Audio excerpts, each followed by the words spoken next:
May the 22nd, 2020. Thanks for tuning in to another episode of That's What G Said podcast. Hope everyone has had a nice week as we get set for a big weekend. Lots of really good racing coming up this weekend. So we're going to talk about Friday racing from Churchill and from Santa Anita. We're going to talk about Saturday racing from Churchill and from Santa Anita. We're going to get you to part 3 of our NFL team-by-team breakdown where we go through every team and their schedule with Erik. We begin this part 3. This is the final part. It's going to be Minnesota through Washington. So we will kick it off with the Vikings, and we'll do a little preview for All Elite Wrestling this weekend with their pay-per-view coming up. And then we get into Royal Rumble 1992 with Champagne Darin Zoccali, in my opinion, one of the best wrestling events of all time in an incredible Royal Rumble. And we're also going to recap Billions. So a packed, loaded show like always. We got to get right on into it. Just a couple of bits of news. So they have opened back up the NYRA, the New York Racing Association, and so they have a schedule date for the Belmont. This year, the Racing Triple Crown is going to be completely different. We're going to get the Belmont on June the 20th. It's going to be 1 1/8, no 1.5 miles. On September the 5th, it'll be the Kentucky Derby. October the 3rd, it'll be the Preakness. A lot of people were upset about this. It does not bother me at all. This is a completely different year. I don't want the Belmont to be shortened in other years, but I'm just at the point where, I'm understanding this year for all sports, for a lot of different organizations, it's just a different year. Things are going to be different. The calendar is going to be different from when things start back up. Leagues and organizations are going to have to cut games here and there. It's just going to be one of those years that we look back on and say, you know what, it wasn't this same Triple Crown. That's fine. It's going to be a good prep. It's going to be in a good spot, and it does not bother me one bit. Before we get into the NFL preview, there's some really sad news to report. If you are a wrestling fan, you probably heard of this news. Even if you're not a wrestling fan, you might have heard it. Shad, Gaspard, 39 years old. He went missing on Sunday afternoon. He'd been swimming in Marina del Rey with his 10-year-old son. And they got caught in a rip current. His son was rescued, but they did not find Shad's body for a few days, and they just found it on Wednesday in Venice Beach, 1 week after they had reopened the beaches. So really, really sad news. Shad was a WWE wrestler. People probably remember him from the tag team Crime Time. I actually had the privilege of announcing Shad at an independent event when I've done some ring announcing. He was in one of the matches in Monrovia. I met him. Super nice guy. Everybody had positive things to say about what a great guy he was. He was very well rounded. He was in some movies. He was very creative also. Just terrible news. And some of the last things that he was heard saying were he was trying to direct people to help save his son, which that did end up happening. So even in his final moments, he was most worried about protecting his son. So just really, really sad news. It's never easy to transition from something like that into the rest of the show, but say some prayers and think positive for their family after they've lost the patriarch of that family, Shad Gaspard. We are going to get into our NFL discussion up next. It's going to be part 3 of our NFL talk with Erik. We begin with the Vikings. We go through all the way to the Redskins, Washington. We go team by team. We go through their schedules, their over-under, what are their win totals. We look at some betting odds. We highlight a couple games that we may play them or play against them. We talk a little bit about fantasy. Really, really good in-depth breakdown. If you are a fan of football, make sure to give this a listen, beginning with the Vikings through the Redskins. As we move to the Vikings, their over-under is 9, and I mean, they got a very, very difficult first 5, I think, to start. They get the Packers, which is a huge game for them. They get that game at home in divisional. Then they go at the Colts. They come home and play the Titans, and then they go back-to-back road games at the Texans, at the Seahawks. That stretch of 5, I think, might tell the tale for their whole season. And, I mean, they have so many questions in the secondary. because they lost pretty much everybody. And also, with the way stuff is right now, I know we talked about this earlier, that Green Bay game got easier for Green Bay if no one's allowed in the stadium. I mean, that place is totally, because that's one of the loudest places. So that and Minnesota's young tough. and have some new pieces. They have a lot of new pieces. Like, they might be better towards the end of the year, but early on, that's not going to be an easy game for them. And then some of the home games that they have, later on in the year, they've got, home game, but it's Dallas, which may not be easy. Then they got a home game, or they got to go play, at the Saints and at Tampa. Those two games aren't going to be easy. I think I'm under their 9. I mean, 3 out of their 4 are on the road to end it. So, I mean, this is a tough schedule. And Zimmer's every other year, and this is the year where he usually doesn't do that good. So, I mean, they could easily start out 0-2. So, I mean, I'm not high on this team either. No. They feel like more like a 6-7 win to me than a 500 team even. We get to the Patriots. Their schedule is actually ranked the toughest. And, man, talk about a team where we just don't know what we're going to get from Stidham, what we're going to get from them at the quarterback position, and what we're going to get from them, sans Tom Brady. A lot of people point to the Matt Castle year, and they point to, the start of seasons with Brissett and Jimmy G, where they came in and played well. But I feel like this is going to be a little bit different. It's one thing where he's there and maybe he's a little banged up or he's suspended and he's still around. But this is different when you're going to, be given the reins to somebody else. They got that Dolphins game at home week 1, which could very easily be a win. But then in week 2, they got to go on the road and play against a playoff team in Seattle. They come home and they play the Raiders, which, I mean, that's probably a good spot to play the Raiders. Then they come back. They got to go on the road and play the Chiefs, the Super Bowl team. They got to play a much improved Broncos team. They could very easily be 2-3 or 1-4 before that bye. I think how they're going to play it is like they did during Brady's first year. It's just rely on the defense and run the ball. I'm really high on Sony Michel. I get Sony Michel ranked really high in my fantasy running backs. I think they're just going to pound the ball with him, and their offensive line had a lot of issues last year. So I really think their identity is going to change a lot. And I mean, to have a young quarterback opening up on the road, opening up at home, I mean, that's like a perfect situation. If they can get that win against Miami, I think they'll be fine. But if they lose that game, the wheels are going to fall off, because I could see them being 0-5 going into the bye if they lose that game. But if they win it, at least they'll have some momentum, which is good. And then that Week 9 game at the Jets, that I have that game circled because that's right before the Ravens game, and that's going to be New York City on a Monday night. And last time, that was the Sam Darnold ghost game last year. So I definitely have that one circled. And then even Week 15 at the Dolphins, because of cold weather traveling down south, and it's going to be sandwiched in between the Rams and Bills game.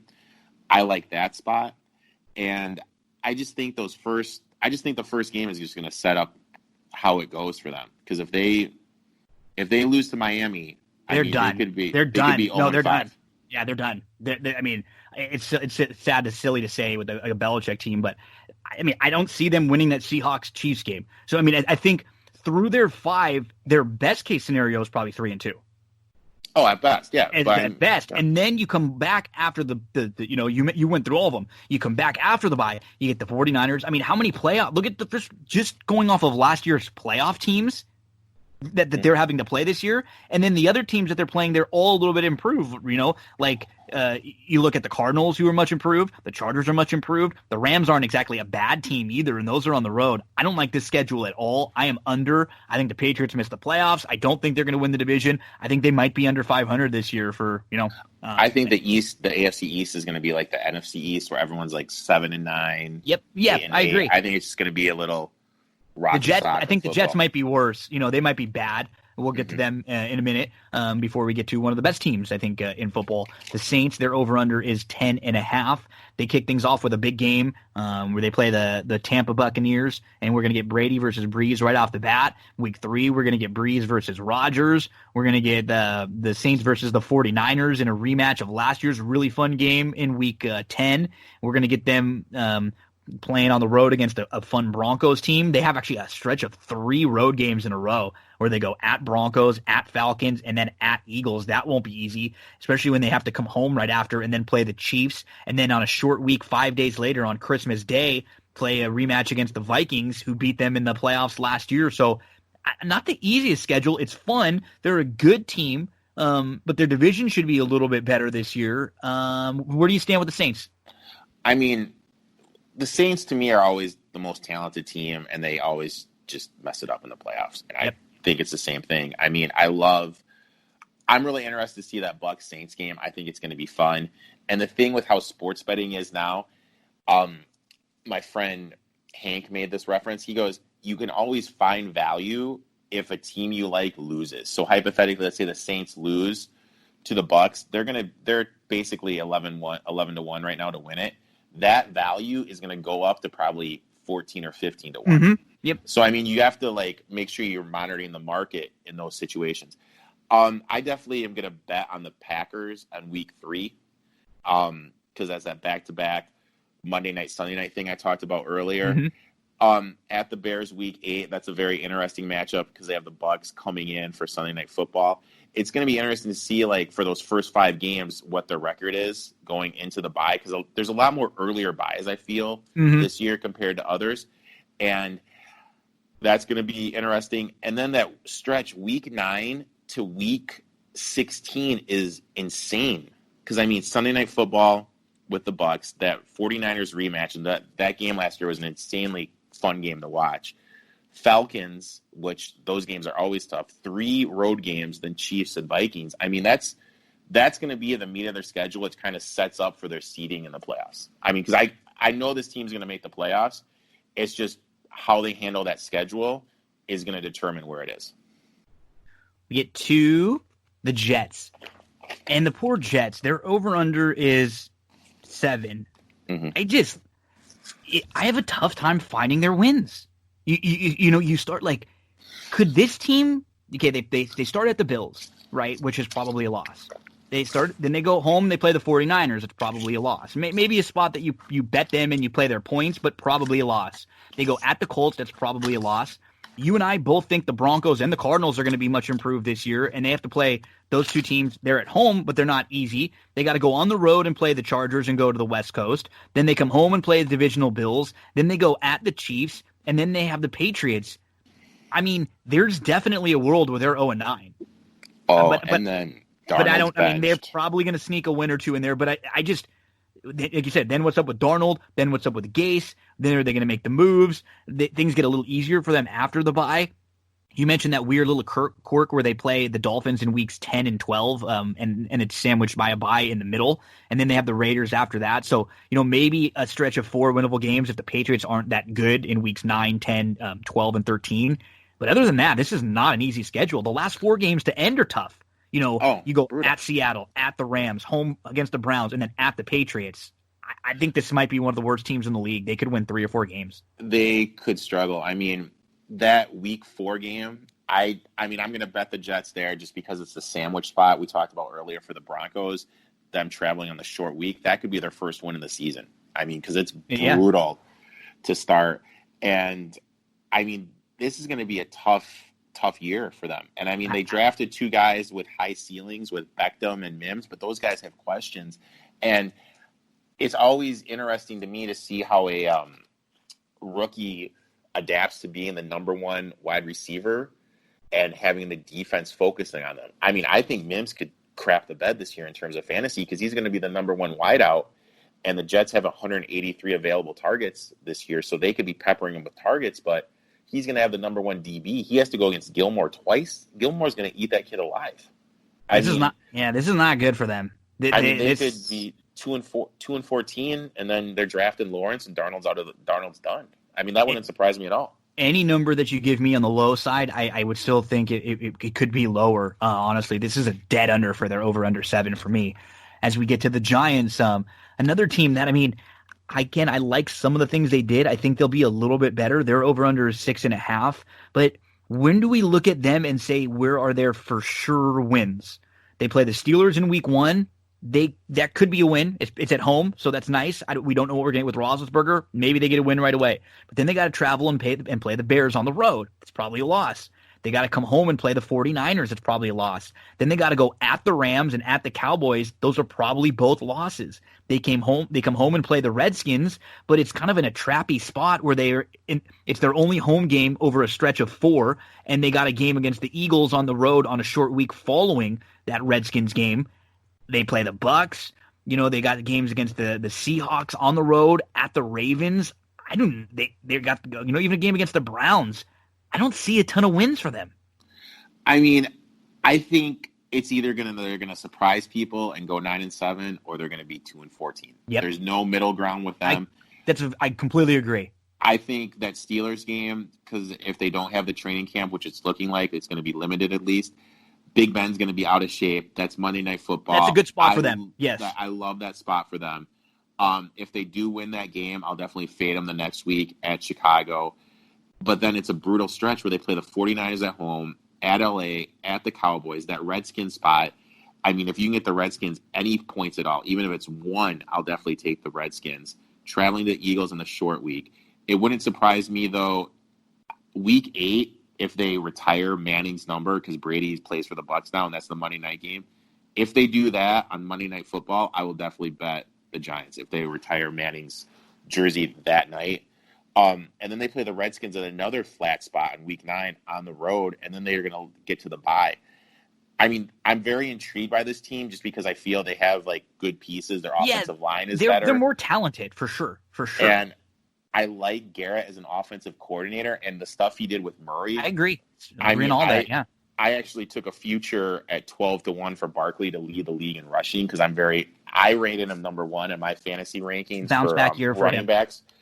But and Garrett has a history of developing quarterbacks.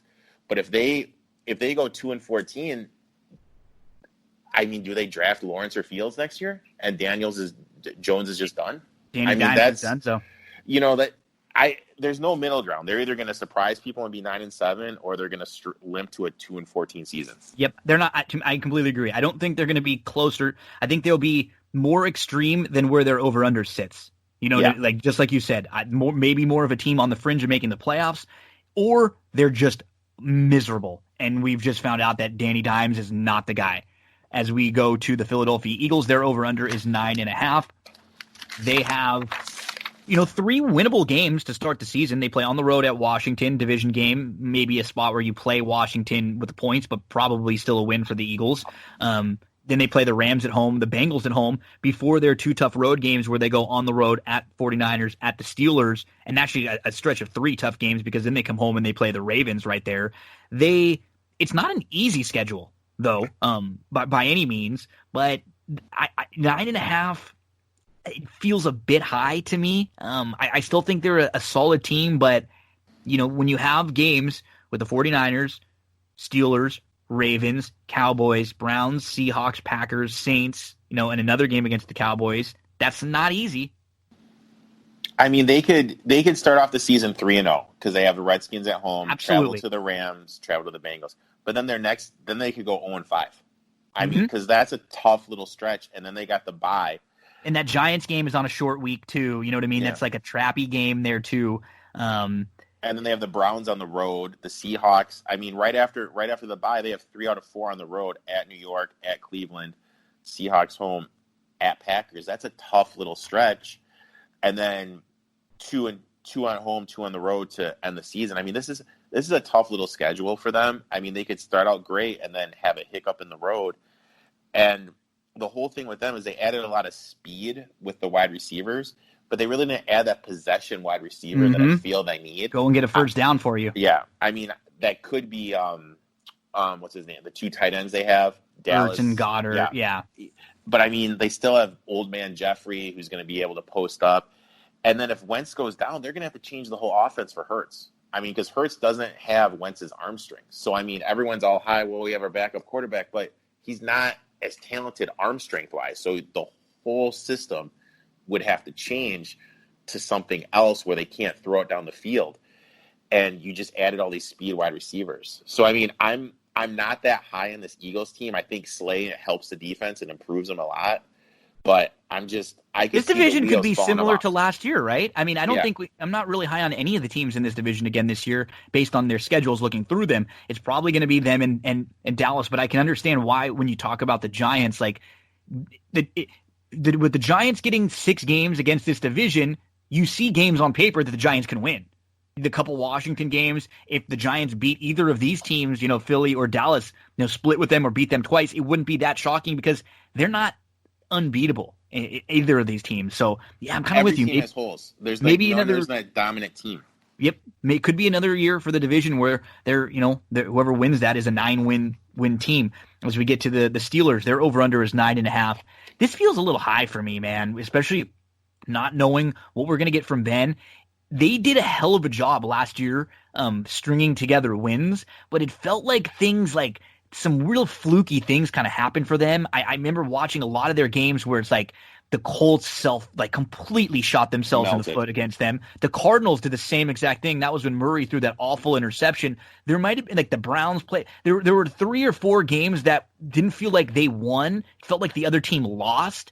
And I think people are projecting them to be better off of that season last year. And I'm not with them. I don't think, to me, they're like an 8-win team. They're like a 500 team that's tough, probably at home. I have to see what we're going to get from Big Ben. I have no idea. I don't really love their backups after that. And, to me, they're just okay. I mean, I look at it differently. I look at it like this. Like, you have the best defense in the league. You have a Hall of Fame quarterback coming back. And then you have your 2 skill players in Connor and Juju Smith in contract years, and nothing motivates an NFL player more than a contract year playing for your next contract. So you got 2 guys that are highly motivated. You added Ebron and Claypool, who can win a jump ball. I mean, I actually played them at 35-1 to win the Super Bowl and plus 460 to win the North. I mean, a lot's going to determine how good of a season it is in those first 2 games. Yep. I mean, that Monday night game, do they come out flat and Big Ben out of shape? Denver at home. And then they have a tough little stretch with the Titans on the road, Eagles and Browns and Ravens right before the bye.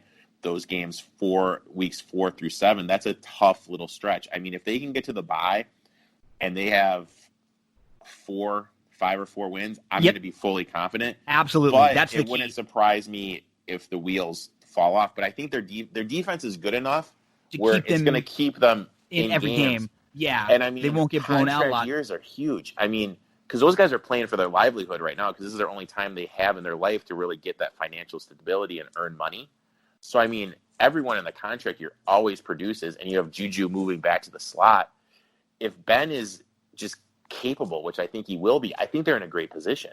So this might be one of the teams that we have a fun like running season. We haven't had much dissension. It feels like most of the teams we're on pretty much on the same sides with. This is probably one of the few teams that it seems like we're on sort of opposite sides. So good. We've been kissing a little too much throughout this podcast. People are going to get tired of that, I was going to say. So good. We'll have some fun with the Steelers this year. We'll see. Like you said, that by the bye hits, are they 2-5, 3-4? I think 4 is the key number. If they're able to be 4-3 at that time, they're in really good shape. They're fine after the bye. But if they're 2-5 or 3-4, then what's going to happen? Are they going to be good enough to kind of make up the ground at the end?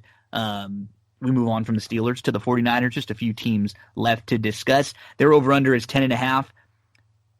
This is a good team. I like what they did. They filled their holes. They won a lot of games last year. They kicked the crap out of a lot of people last year.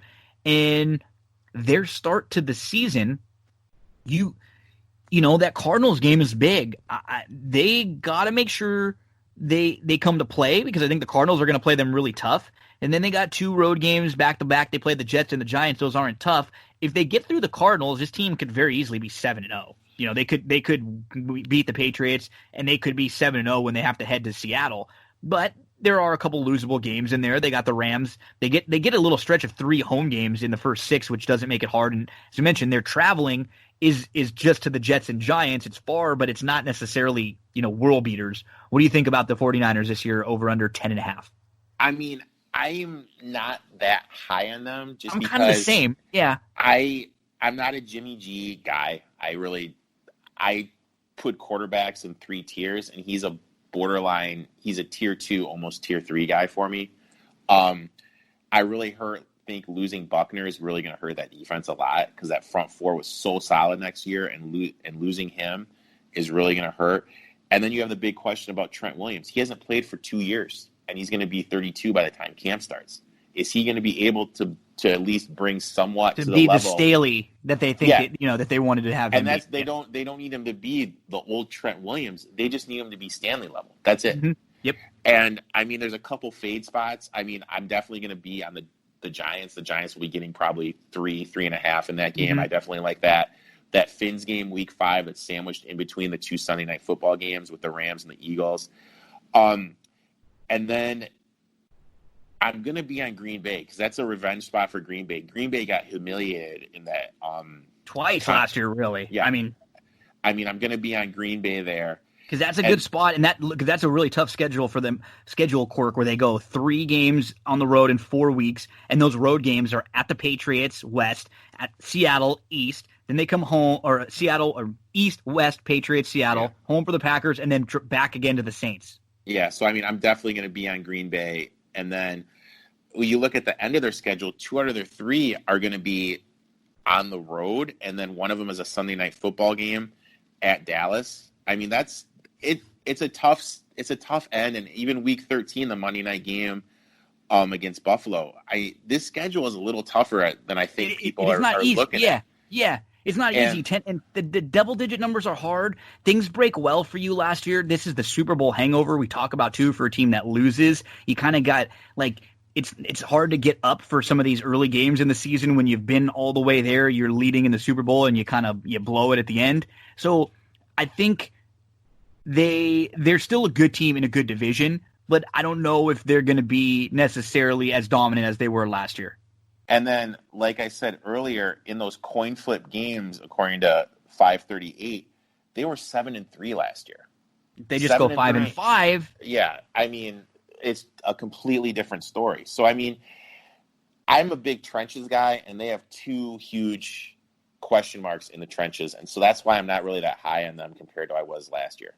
We go to the Seahawks. Their division rivals. Their over/under is 9.5, and they have a pretty difficult stretch from right after their bye, it looks like. And before the bye, it's not necessarily easy. The week 7 through 12, they go at Cardinals, home for the 49ers. Then they go at Bills, at Rams, come home and play the Cardinals, and then they play at Eagles. I know you'll probably play the Cardinals there in that game in between those 3 and 4 where they play them. This team, I'm not sure. You have Russell Wilson. You're not going to be bad. I don't think this team's ever going to fall off a cliff. But 9.5, I don't know. They feel like a 9 kind of team in a division that's going to be pretty competitive. All 4 teams are decent.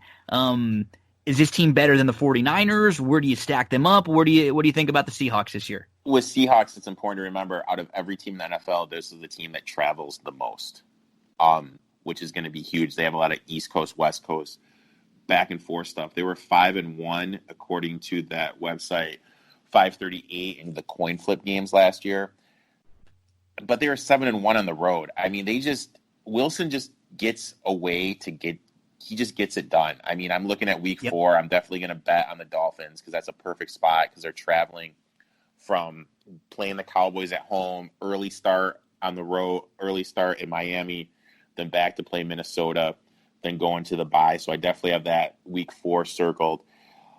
I think the early bye hurts them just because of how much traveling they have to do. Weeks 7 through 12 are brutal.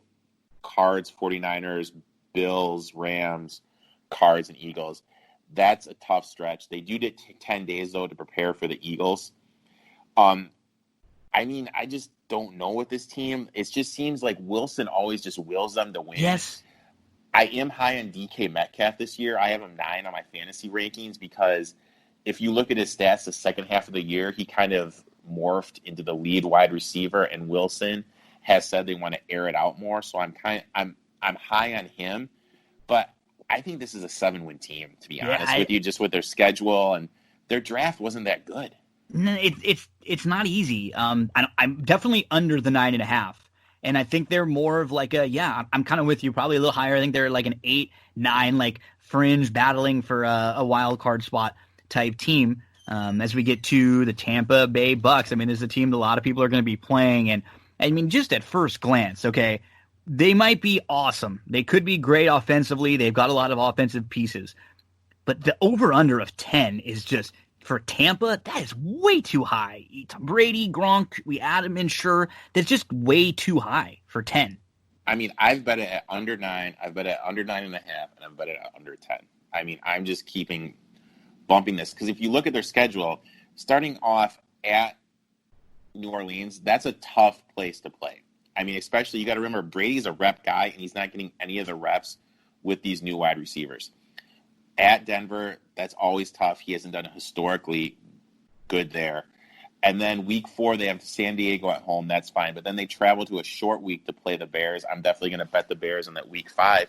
But if you look weeks 5 through 11, look at all those primetime games they have. That's tough. I mean, they have a tough little run there. I mean, I'm definitely going to bet the Panthers in week 10 because that's a sandwich spot in between the 2 primetime games. Their bye isn't until week 13. They have the Chiefs week 12. And when they finish the season, the one positive thing about them finishing the season is Brady doesn't have to play in cold weather because Minnesota and Detroit Minnesota and Atlanta are at home, and then the Falcons and Detroit are in a dome. So he doesn't have that cold weather. But I just think this team, because Brady's such a rep guy, he can't throw the ball down the field. I think Evans is going to be a bust this year in fantasy. I'm a little higher in Godwin than everybody else is. And if I talked about it earlier, Will's development with his footwork, he's not going to have time to work on that. So there's a lot of little holes on this team. I think Vaughn will be the James White guy in the offense, but O-line secondary questions, Brady fit in the offense, Gronk out of football shape. I mean, I could see them winning 9 at most, but I wouldn't be surprised if they go 6-10. I mean, look at that stretch between week 5 and week 12. That's tough as hell. We get to the Titans, whose over-under is 8.5. I mean, they were one of those hot, buzzy teams last year when they made the change and they brought Tannehill in. Things started really working for them. But you look at a team like this that continues to feed Henry the Rock over and over and over. And sometime it's going to affect him. At some point, it's going to start wearing on him. I'm under this Titans team at 8.5. I feel like things went really well for them last year, and I think this is probably like a 7-win team. I don't think they're an awful team by any means. I think they have, some wins on their page. The problem is, they got to go the games that look like they would be a little easier for them. They have to obviously split with the Jags, so they got to play the Jags on the road one time. They got to play, the Bengals on the road, which make those games a little bit more difficult. Not necessarily just easier wins if they were at home. I don't see a ton of wins on this schedule, so to me, they're like a 7-win team. Yeah, I mean, it's a tough schedule. I mean, they start off at Monday night at Mile High, and then they have the Jags week 2, and I know it's the Jags, but, I mean, week 3 they have to travel to Minnesota, so that could be a possible flat spot for them, so I'll definitely be invested in the Jags. And then they have Pitt week 4. That's a tough 4-game stretch. They could easily be 1-3 after the first 4 games. And then you look at weeks 10 through 13 where it's Colts at Ravens at Colts Browns. That's another tough stretch. And then you finish off with Packers and Texans on the road. I just have too many questions about this team. I don't trust Tannehill. I think their O-line was their strength last year. They lost Conklin. So that definitely takes a step backwards. You touched on Henry. That's the most touches he's ever had. So, I mean, is he going to be able to be explosive, or his body just going to wear down? Plus, the O-line is not going to begin as good as push as it was last year. So that's going to be a factor. They lost Logan Ryan in the secondary, and he's a great slot corner. That's going to hurt. And the thing with this team is this offense isn't built to score points. So they showed it in the game against the Chiefs. If they get behind, they have no chance. Yeah, their they're defense done. needs to keep them in, because you have Tannehill, who has a shoulder surgery, who had no velocity, and 2 knee surgeries. So, I mean, you're very limited at quarterback. If they get behind, they're done. So I bet the under. I got the under 8 wins. I'm not high on them this year either. As we get to our final team, the Washington Redskins, their over-under is 5.5, and they're just one, too, that, I think they're going to be a better team. I feel the same with them kind of as I do about the Bengals, but I have major questions about them at the quarterback level. I've never really been much of a Haskins guy, and I don't see, like, I'm trying to count their wins. They got week 1 against the Eagles at home. If they don't win that game, then they got at the Cardinals, so you got to go West Coast, and then you got to go at the Browns, so you got to come back and go to, Cleveland. Those are very easily 0-3. Then you got the Ravens and the Rams. I mean, you could easily be 0-5 before you head and play on the road at the Giants, a team that I think is probably better than the Redskins. That could be 6. You get to the Cowboys, that could be 7 before you have the Giants at home after the bye. This might be a tough year for them.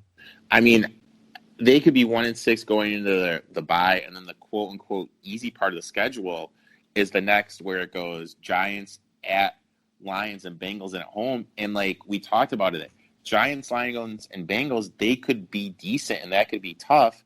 And then you have 3 road games in a row, with the Cowboys game being the Thanksgiving game, where it's Cowboys, Steelers at 49ers. This is a tough schedule. I mean, they didn't do them any favors. And when you have those 3 road games, that is brutal. However, I do like the Gibson kid from Memphis. The more I've looked into this, Rivera compared him to Christian McCaffrey, and he's their only running back that has pass catching skills, because he was the running back and the wide receiver at Memphis. So I think he's going to have insane value for fantasy football, because no one's going to draft him. And you have Scott Turner, who just force-fed McCaffrey the ball last year.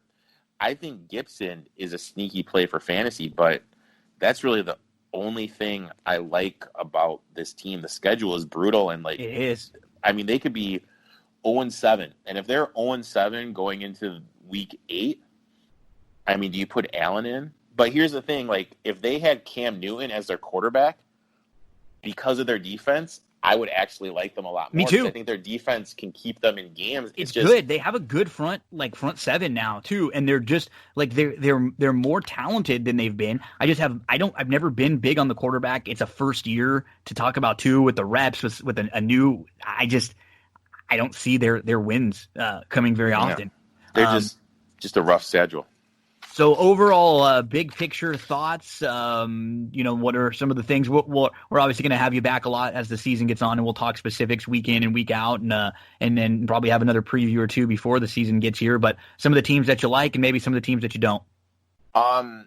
Teams I like, I obviously like the Colts, the Steelers, and my Lions. Teams I don't like I don't like the Cowboys. The more I think about it, the more I think the Cowboys are going to kind of explode this year. And I don't like Philly. I mean, those are pretty much the 2 teams I think are getting a little hype. And Tennessee, the 3 teams that are getting hyped that I think are going to be underachieved in terms of the bookmakers' eyes. Erik, you are the man. I appreciate it. We're coming up on the 2-hour mark again. What's great about you is that, I don't like to just preview one, like the big game each week, or one team, or like the popular teams. I like to go through everyone, because as gamblers and as fans and as fantasy players, like, we need to know about every team. We need to know about all of those teams that even if they only win 4 games or 5 games or 6 games, like, we still going to have the finding opportunities on when to bet on them and when they might have value. So I love that you're always down to go through everyone and spend a ton of time. We really appreciate it. Let the folks out there know where we can follow you on social media. At etoff21sports on Instagram and Twitter. I also have a website, etoff21sports.com, where I put up fantasy rankings for season long and weekly once that starts going. Erik, you are the man. We'll be having you back on to talk again very, very soon. Thanks again, buddy. Oh, anytime. Folks, don't go anywhere. We're going to take a quick break. We'll be right back here on That's What G Said. Just wanted to remind you about one of the sponsors of That's What G Said podcast, Sarah Candle Company. Visit sarahcandles.com, C-E-R-A candles.com. Use the promo code GINO for 10% off of your entire purchase. These are all-natural soy wax candles. They burn longer. They are better for you than the candles out there that have that traditional paraffin wax. I know the people from this company personally. I've grown up with them my whole life. They love candles, and the goal was to have an affordable candle that everyone can enjoy. Use that promo code GINO. My favorite is Fresh Roses. The Fresh Roses scent is awesome. If you're a horse racing fan, they got Del Mar in there. You ever want to know what Del Mar smells like, but you couldn't make it out there? Order your candle right now from Sarah Candle Company. The website, CERA candles.com. SarahCandles.com. Promo code GINO for 10% off your purchase. A big thank you to Erik for his hard work again. He does a great job covering NFL. He covers a lot of different sports, also plays a lot of the sports himself, big fantasy player and a bettor. So we'll definitely have him back on many times to discuss different sports. And as we get closer to the NFL, make sure to give him a follow on social media. And if you missed part 1 and part 2, you can just go take a look. They've been in the last week where we went through basically just broke the NFL down. I just broke it down into 3 different parts and released it on 3 different days. We did the whole interview all at once a week back. So thank you to Erik. Now let's shift the focus. Let's get into some horse racing. We go Friday, Santa Anita and Churchill, and then we'll go Saturday, Santa Anita and Churchill. Let's talk some Friday racing. Get your past performances out. We're going to go to Churchill, May the 22nd, and let's go to the late part of the card. And let's talk about that late pick 5 sequence that starts in race number 6. So, maiden 20s is where the pick 5 begins.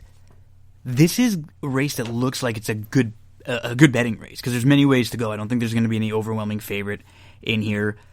A couple horses that we're going to be looking at. The 1, Brother Martin. He dropped in for the maiden 40 claiming tag last time out, and then he completely missed the break. He was 15 out of it. He was last inside. He was chasing Lone Speed, and it was a runaway 8-5 winner that day in Cold Smoke. And he made a middle move up into contention, and he was right in line for a minor award, and then he ends up tiring a little bit late. Now, you had the blinkers. Maybe you just don't have to be so far back. Brother Martin, I think, must use, and all the exotics should be able to save ground from the rail, blinkers on, stretching out from a sprint. I think the plan here with Talmo aboard again has got to be, we have to get this horse out of the gate a little bit more and get him into the race a bit. So make sure to include Brother Martin everywhere. I think the 6, Tactician, probably the one to beat. He broke slowly from the rail. He was 7th. He was about 10 lengths off. He was asked for an early move. He makes a big 4-wide bid. He's rolling all the way up. He takes the lead before the top of the lane, and then he tires a little bit late in that long stretch at Fairgrounds. That was back on February the 29th, and he was dropping in from the maiden special weights to the maiden 50s that day. I think he's a really good fit in here. He's probably the one that they're all going to have to worry about most. Who, on paper, is absolutely going to be on the lead? I mean, you can make a case like, I wouldn't be shocked if he's reckless or changing lanes, got a little aggressive and put that one of them on the front end. A horse like Fantastry, wouldn't be shocked if they were sitting close. If you told me it was 7-7, Big Biz, Whiskey Chaser, I guess any one of them, but nobody's like really, really quick. So I think Big Biz, who's actually shown a good amount of pace, even against Sprint Company, Big Biz, let's include in some of your exotics here. So the way I have race number 6, I'm going to give 2 different pick 5 tickets how I'm going to play. One where I single, and then another one where I kind of cover the single. And I'm going to use 1, 6, and 11 as my top tier. And then, so they're going to be on my 1 ticket. The other ticket where I'm going to go single in the last race, I'm going to go a little bit deeper here. So I'm actually going to be using a bunch more. 1, 5, 6, 7, 9, 10, 11, 12. Just some thoughts on some of the other ones, like Changing Lanes, I thought has an opportunity to be close up.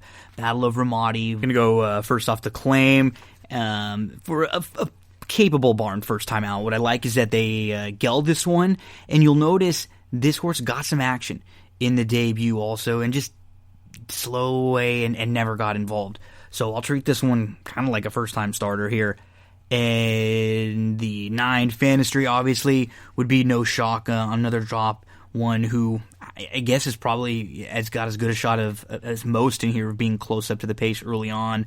7-7 wouldn't shock on the drop.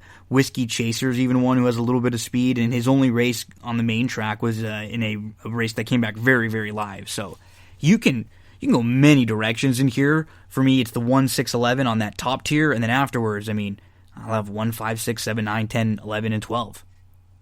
We move on to race number 7, which is the start of your late pick 4 sequence. And the horse I like the most in here is Real Money.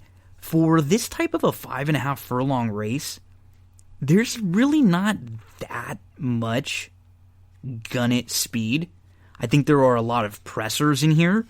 And what I really like to see from Real Money was the new dimension that he showed in his most recent start. He got shuffled a bit from the inside, and he was back to fifth in that field, and he was, 3 lengths off at one point. He moves to the inside of a tiring rival. He gets a really nice split, and then he angles 3 wide in between horses. He showed that he can sit. He can come off the pace. I think he's the quickest in here, though. I hope the game plan with him is just send hard, because Real Money could be long gone in this spot. Let's use the 8 in all of the exotics. The 5, Chewing Gum. He's coming out of a very, very live race. That was his first start in a couple months. He has the opportunity to improve a little bit off that one. And you look back at his turf form, and it's really good overall. Some of those races in Southern California I remember early on, and then you watch the race at Kentucky where he's able to kind of sit a little more mid-pack, and then at Keeneland right up on the lead pressing. I think this is a good horse who has shown, to close from the clouds in his last couple, and more of a mid-pack trip is what I envision for him today. And then the 6 Telekinesis, obviously, to me, just looks on paper like a real strong contender in here. Most recently, races that are going the mile, so you're going to cut back, and you'll have a little bit more punch. I like these horses who have a little bit of that tactical type speed routing, and just no real punch. Just kind of flat going long when you watch the races at Tampa in January and in March. Let's cut back here, a little more punch for Telekinesis. So 8, 5, 6 in race number 7 for me at Churchill. As we move to race number 8, so there are going to be 2 horses that are going to take a ton of money in here, and they're both really, really talented, and they were extremely impressive in their debuts. The 5 Center Isle, who's a $1.5 million purchase, beat a couple of next out winners, a horse named Samoa, who we just saw come back to win last weekend. She had a good start, Center Isle did. She was right on the lead, and then she tracked back a couple lengths, and she just kind of sat nicely. She angled around. She was super impressive, striding away late. Center Isle going to be very tough in here, but right next door was a filly who was also nice in her debut. She broke on top, but then she sat, because a lot of other horses ended up going for the lead, and she had more of a kind of an in-between troubled trip where she kind of had to work her way into a nice spot, then was able to get down to the inside. She was waiting behind horses, and she gets passed to the outside. Then she really digs in, gets game inside, and Casual. She could be any kind. So those 2, that's where you begin the race with. As far as the exotics are concerned, I'm going to use the 1-4 Grands. If you're playing this race, she doesn't have the big gaudy numbers and figures that Center Isle or Casual do. But she was a really impressive debut winner sprinting. And last time out, she stretched out to the mile. It was a race that on paper looked like it was really tough. And so far, it's come back to be really tough. The winner Finding Fame, I'm a big fan of.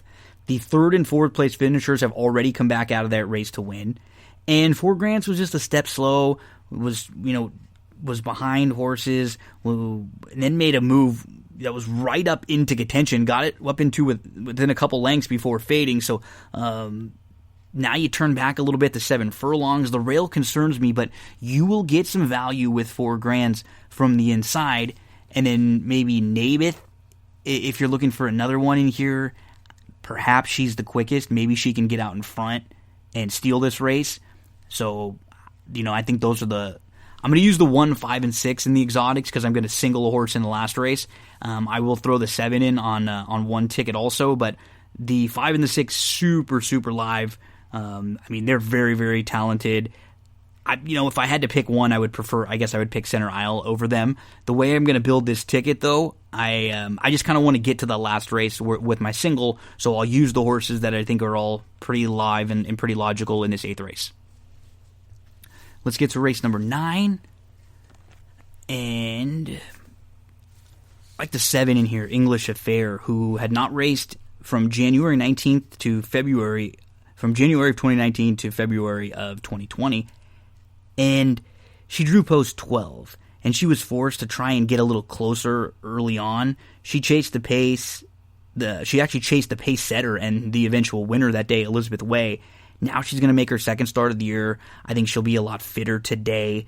I don't think she's going to have to necessarily try to get out as close from that outside post. She'll be able to take back more, especially cutting back to the mile and make that late run like she, I think, prefers a little bit more. So, English Affair, the top selection in here. I do think the 9, Malachi, is the one to beat, 5-year-old mare. We haven't seen her since August last year at Saratoga, but if she comes back anywhere near the form that she was in last we saw her, she'll win this race. The 1, Summering, what I like is that she's got that recent race under her belt now, so she's kind of been able to shake the rust off. She won pretty nicely. That was her first start at 4. I think you can kind of toss 2019 for her. She was really talented as a 2-year-old back in 2018, so she's a nice filly too that I don't want to leave out of any of the exotics. 7-9-1 in race number 9, and then we get to race number 10. There's 3 horses that I'll use in some of the exotics, but the horse I'm going to single is Fully Aware. She comes out of a race that she ran much better than it looks on paper, and she was making her first start for the John Sadler barn. They're really good with horses just like this, with horses they claim out of the maiden ranks. She was wanting to get involved early on, and literally 7 of the 8 horses lined up across the racetrack for the lead. So she ends up having to take back, and she ends up coming on again. She was favored that day. She was not far out of second. It was sneaky good. I think she's just going to be much, much better today. Joelle's jumping aboard. Fully Aware. Make sure to include her in all of our exotics. I'm going to single in one of the pick 5s. The other horses I will include are Duplicitous, who looks like she should get a great trip in here because it feels like there's a ton of speed. When you look up and down, it just feels like everyone's going to be like really close to or right on the lead. And Duplicitous should be able to get a great trip cutting back from the mile races and sitting off the pace in here, even adding the blinkers so she doesn't have to be so far back. And then the one ready for my close-up, who I followed her in all of her starts, and she does not need the lead. She, I think, was handled like a horse they thought was the best. And from the rail, she might end up being forced a little bit, but she's got a little ability to her, and I think she might be able to work out a trip. So let's use the 1 in some exotics also. 7-8-1 for me in race number 10 at Churchill. So here's the Churchill wrap for Friday. We'll play the pick 5 in race number 6, 2 different tickets. Here's the first one. 1, 5, 6, 7, 9, 10, 11, 12, with 5, 6, 8, with 1, 5, 6, 7, with 1, 7, 9, single the 7, Fully Aware in race number 10. And then the other pick 5 I'll play, it's a smaller ticket, and we don't have a single. It'll be 1, 6, 11, with 5, 8, with 1, 5, 6, with 1, 7, 9, with 1, 7, 8. Race 6, I kind of have the 1, 6, 11 on a top tier. Race number 7, the 8, Real Money. Make sure to include in all of your exotics. The 8th race, I think the 1, 4 Grands is a horse who can spice things up. In the 9th, the number 7, English Affair. And in the 10th, the number 7, Fully Aware. That is your Churchill Friday analysis. Let's get you over to Santa Anita for Friday. May the 22nd, Friday, Santa Anita, past performances, get them out, and we'll jump right to race number 1, start of that early pick 5 sequence. This is a damn difficult race. You have Calbred maiden special weights, 2-year-olds going 4.5 furlongs in here.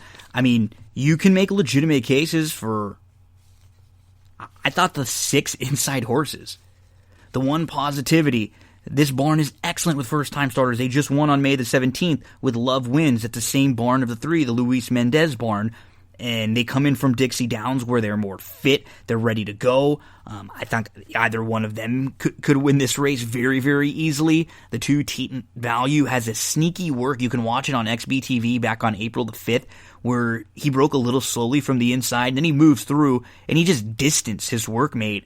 And this barn is really firing. That wouldn't shock me. In the Dennis Celery in Jest for O'Neill, the 2 of them work together. I mean, in Jest obviously has some ability. I actually thought that Dennis Celery, when they worked together on May the 11th, really wasn't bad. The Dam's a multiple winner. The Lone Sib is a multiple winner. So I thought you could make cases for either of them.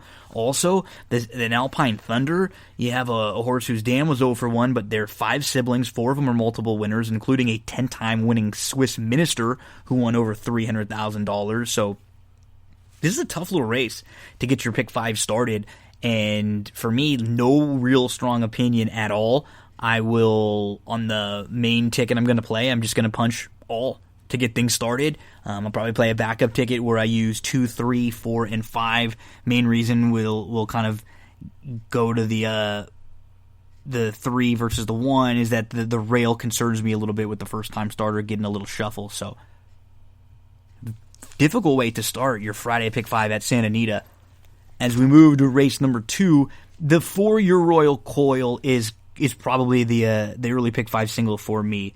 Adding the blinkers here, she's been really good in her last couple starts. And, you know, her February 14th race was a win that was off more than a year layoff. She comes back on March the 20th. It's a good start, and she was right with the leaders. She was pressing just outside the 3-5 favorite.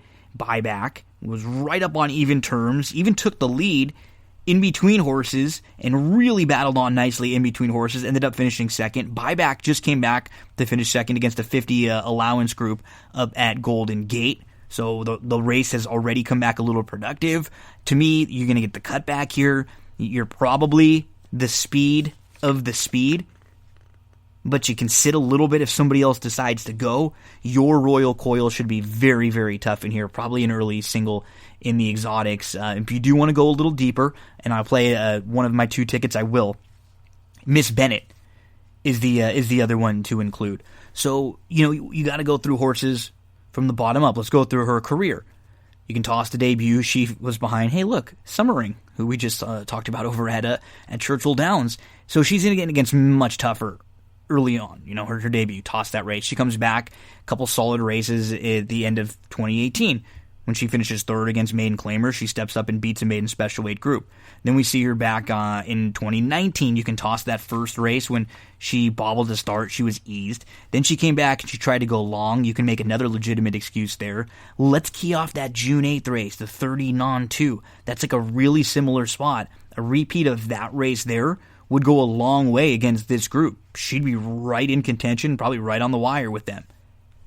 Comes back afterwards, going 5 furlongs on the turf. You know, you can make an excuse for that. You just want to be on the green. And then in the most recent start, was put up to third via DQ. The DQ didn't have anything to do with her. And she actually broke right with the leaders. She lost a little bit of ground. She got shuffled in between. She was back to 6th. She was 5 off. She ducked to the inside. She was not far out of second. I thought it was a sneaky good race, too. So the 4 is the single and the horse to beat. But if you're going to spread out, if you have a different approach, or if you want to play multiple tickets like I do, I will be playing Miss Bennett on one of them. And the 2 Doritos Lemon did nothing wrong in her debut. She broke well. She sat off nicely. She was 3 wide. She made a nice bid in between, and 4 wide and in between at the top of the lane. Nothing wrong with that. 4-8-2 in race number 2 at Santa Anita. We move to race number 3, which is a fun little 5.5 furlong Calbred optional allowance optional claimer. The horse that I'm going to begin with is the 4. Swing Thoughts. So if you look at the races everybody's coming out of, for the most part, they've all been facing Calbreds. And when you dig a little bit, you see that not long ago, Swing Thoughts is facing like much tougher open claimers, like allowance races against some legitimate company. I think you can toss that last. It was trying to go a mile in 1/8, and she was right on the lead and just was going a little bit too far. Let's key off that race 2 starts back, and that was going a mile, but it was at this same level. And when you look, this is a 6-time winner who has victories at 5, 5.5, 6, a mile, and a mile and a 16th. Wins on dirt, wins on turf, wins on synthetic. The bulk of her career has been against open company in better races. On January the 4th, when we saw her sprinting on the grass, that was behind an Eddie Surprise, who's a small stakes winner. The barn is excellent as of late. First start off the claim, so now you're moving into the Nat barn. I think Swing Thoughts is in a great spot in here. Going to be my top selection using all the exotics. We'll make a win wager if we can get anything around 7-2 on Swing Thoughts. The number 4, the 6 Rosy Sky. She faced the boys last out. And out of that race, Rookie Mistake just came back and was second in the Echo Eddie, missed by a head. The 5th finisher in that March 6th race was a next out winner. And then in the race that Rosie Sky won when she broke her maiden, the horse who was 3rd that day, Civil Suit, just came back and crushed a maiden 20 field by 13 plus lengths. So I like the races that she's coming out of. She's drawn well. If she needs to sit a little bit, and because maybe Square Peggy ends up showing the way, but she's got enough speed to keep that one honest. Rosie Sky we're going to be using in all the exotics. And then the 1, Cheap, we'll use in some. She draws the rail, so that's always a concern in a sprint race like this. She has some speed, and I think she may be forced to use it a little bit more than she wants to. But she actually just drew the rail last time out in a very similar spot, and she worked her way into a really nice spot on the inside. She was 3rd, she was 4th, she was right inside of Smiling Annie, and she outfinished Smiling Annie that day on the square. Really no excuses. That was Cheap's first start on the grass, and it was her first try against winners. It was her first start since July. She, to me, has some upside. More upside than the horse who is right next to her that she was able to get the better of. So 4, 6, 1 is the way I have them stacked in race number 3 at Santa Anita. As we move on to race number 4. The 1's going to be the one to beat. That's Manresa. Blinkers on. She got shuffled a bit from the inside, then she got caught 6. She was 3 off. She was in between, and she was able to angle to the outside. She made a big bid at the top of the lane, and she was just second best. She just missed that day. Now she adds the blinkers. She's going to be really tough to hold off. A couple others in here to include in some of your exotics, though. The 6. This is big speed. This is a horse who's exiting a couple of those low sal races that were like elongated quarter horse race, 870 and 1,000-yard quarter horse races. Susanna should be on the lead in here, and I think take him as far as she can. The 8, obviously, Diva in charge on the drop-in class for and with Pratt jumping aboard. She should improve and doesn't have to be much to beat this group.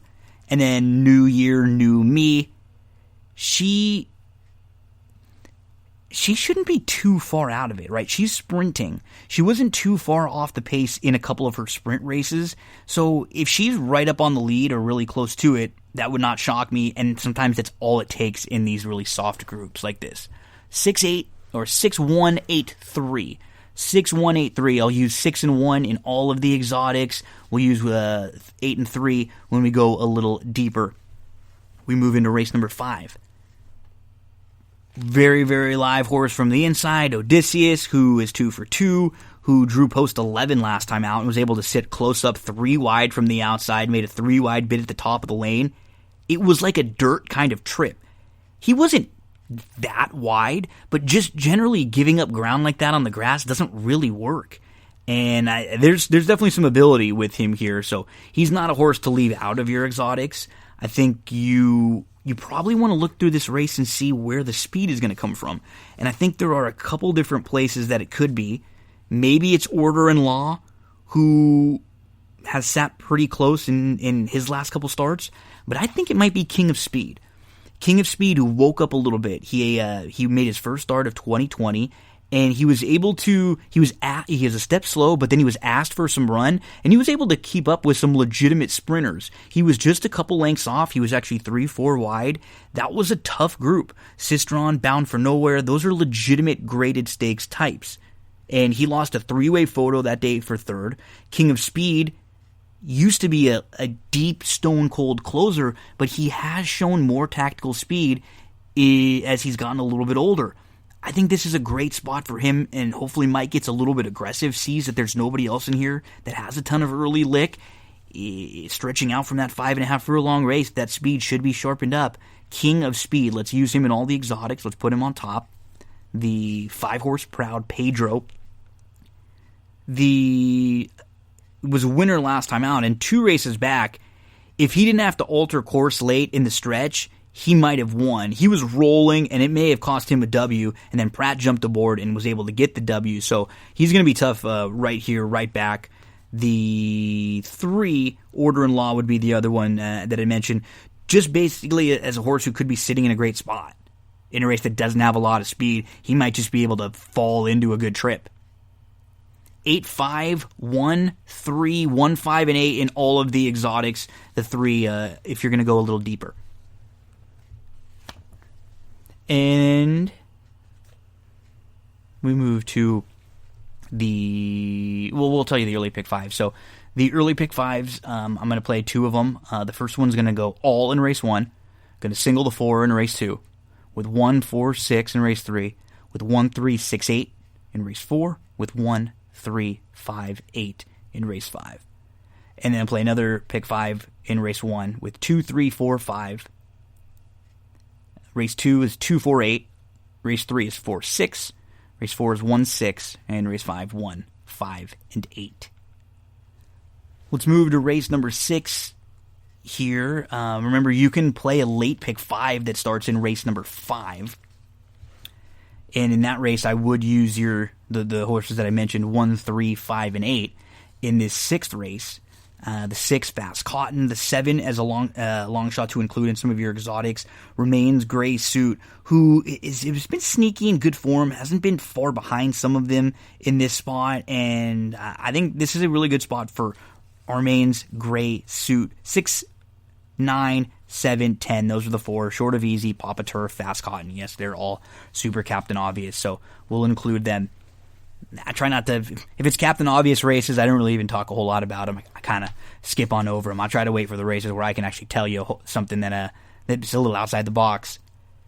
The 7th race, the 5, King Parker, is one I want to mention just to include on your tickets. He's really on the improve, and I think he's going to get the trip. You go watch his last few starts, and you can really see him stepping forward. I feel like this race has a good amount of speed in here. It's going to set up nicely for someone who can sit a little bit. And as he's gotten a little older and a little more mature, he's been able to kind of be a little more versatile, right? I think he has more positional speed now. So King Parker, use him everywhere. The 8, Music to My Ears, going to be really tough on the drop. Mayan Warrior, coming out of a couple of really good performances in some of those low sal quarter horse races as of late.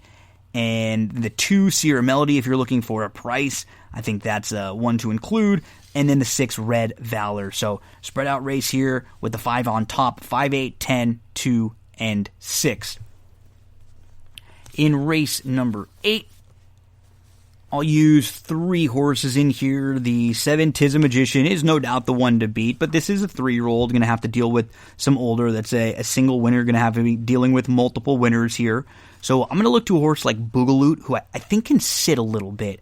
He has some speed. He has shown that he can pass horses. So I think you can, excuse his last start. I'm looking at the race on January the 1st. Give me a repeat of something like that, and I think that puts him in a really, really good spot. He actually had a slow start that day, and it ended up putting him off the pace, and I hope that's what he kind of decides to do in here. Let's sit a little bit. The 1, El Huerfano, probably going to send from the inside.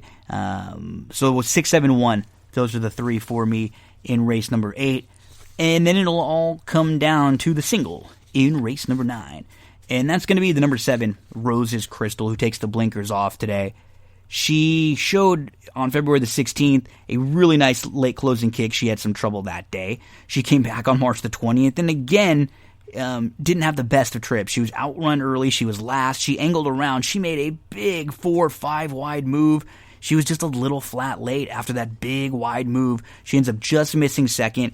I think she's going to take the blinkers off today. You're going to get a very good pilot, Drayden Van Dyke, jumping aboard, who is excellent going long on the grass. The 7 is a single, Rose's Crystal. That'll be how I try to end that pick 5 sequence. So in the 5th race, I'll also play a pick 5. It's going to go 1, 3, 5, 8 with 6, 7, 9, 10 with 2, 5, 6, 8, 10 with 1, 6, 7 with the 7 singled. And some of my favorite horses to play throughout the day at Santa Anita for Friday. 3rd race, the number 4, Swing Thoughts. 7-2 is about the value line. That's about what we want. In the 5th race, the number 8, King of Speed, we want to get about 5-1 there. In the 7th race, the number 5, King Parker, we want to get about 5-1 there. And the 9th race, the number 7, Rose's Crystal, will be our single. To us, she looks like a 2-1 shot or so. Best of luck in your Friday racing. On to Saturday, past performances, get them out for May the 23rd, Churchill Downs. Just kind of going to go quickly through the early part. I'll spend a little more time on the late stakes races. So if you're looking at playing an early pick 5, I'll start in race number 1 at Churchill Downs with just the 9 and the 10. I think they're going to get aggressive with Golden Notion. He does look like the one to beat on the drop for me. And then Powwow Prince. Look at the October 5th race. I think that's the race to key in off, because the race going long on the grass doesn't really matter in this spot. And then the getting, hooked on a sloppy racetrack on November the 23rd, I think you can excuse that race. So let's use the 9 and the 10 in race number 1 to kick off that pick 5. We'll be Super Captain Obvious in race number 2. Let's use the 2, Tez, who I think is very sharp, versatile, and the one to beat. The 3, Strut the Ring, and the 6, Slick Silver, who's probably the one to catch in here. So 2, 3, and 6. In race number 3, we can spread out a little bit in the pick 5. I'll use the 5, Peddler's Pride. Just key off that sprint debut, right? Going to go back to a sprint now. I'm expecting a much better performance. 3rd start of the year, 3rd off the long layoff. The 7, Fugitive. I've chased this horse a couple times in his last 2. I just don't really know what went so wrong last time out. I'm willing to give him another shot. I'm not going to key him or anything like that, but if he's around 8-1 or so, that's fine. He could be one of the ones. Carolina Airness, I think, will improve in this spot. Airness should be a little bit better, getting that extra distance now and the race under his belt. The others that I will be using, the 9, Blame the Cake. Super obvious. Beaten favorite a couple times. Has burned a little bit of money, but he should have no excuses in here today. The 10, Verb, who will be forwardly placed. And then the 12, League of Legends. So 5, 7, 8, 9, 10, and 12 with no real strong lean towards anyone in here. That's why it's a spread out race for me. In the 4th, the 1, Valletta, I teased singling her. And if you want to play like a smaller ticket, you don't want to go deeper, I'm fine with singling her. She was in the 3 path into the turn. She sat 2nd. She made an early move to the lead, but she only had that lead for just a second, and she couldn't just go on with them. I think saving the ground from the inside is just going to make things a lot easier for her. Johnny B jumps back and forward. He got a feel for her a couple starts back. She's on the dirt now going long, but it's just that 1 turn mile here. I just feel like this is a great spot for Valletta. So if you want to single the 1, that's fine with me. The 11, Bobby's Golden Girl, though, would be the other one that I use, and I think she's the speed of the speed. I'm okay with kind of taking a swing against Althoff in here. Bobby's Golden Girl, she was sitting, she was on the inside of the heavy favorite in her debut race, and she battled on pretty darn well. I like that effort. She's drawn towards the outside. She has some speed. She could be tough if she's able to sneak away. So the 1 and the 11 we'll use in the exotics, and if you want to single the 1, if you want to play a little smaller ticket, go for it. There's 4 horses I would love to be alive to trying to close in race number 5 in this pick 5 sequence. The first one is the number 9, First Premio, who was last early, and in a race where the horses who were first and second all the way around the racetrack. It was the race shape was just against First Premio. That was his first start since October, and he actually ran pretty darn well. He made an early move outside, but he could only do so much that day. Holiday and Croy, who were 1-2 in that race, they've both come back to win out of there. And then First Premio now with that race under his belt, I think he's going to be a little bit sharper. This is a trip that he likes. Let's put the 8 horse on top. We'll use him in all exotics. I think the 5 Parlor, it feels like Maker may have kind of figured this guy out.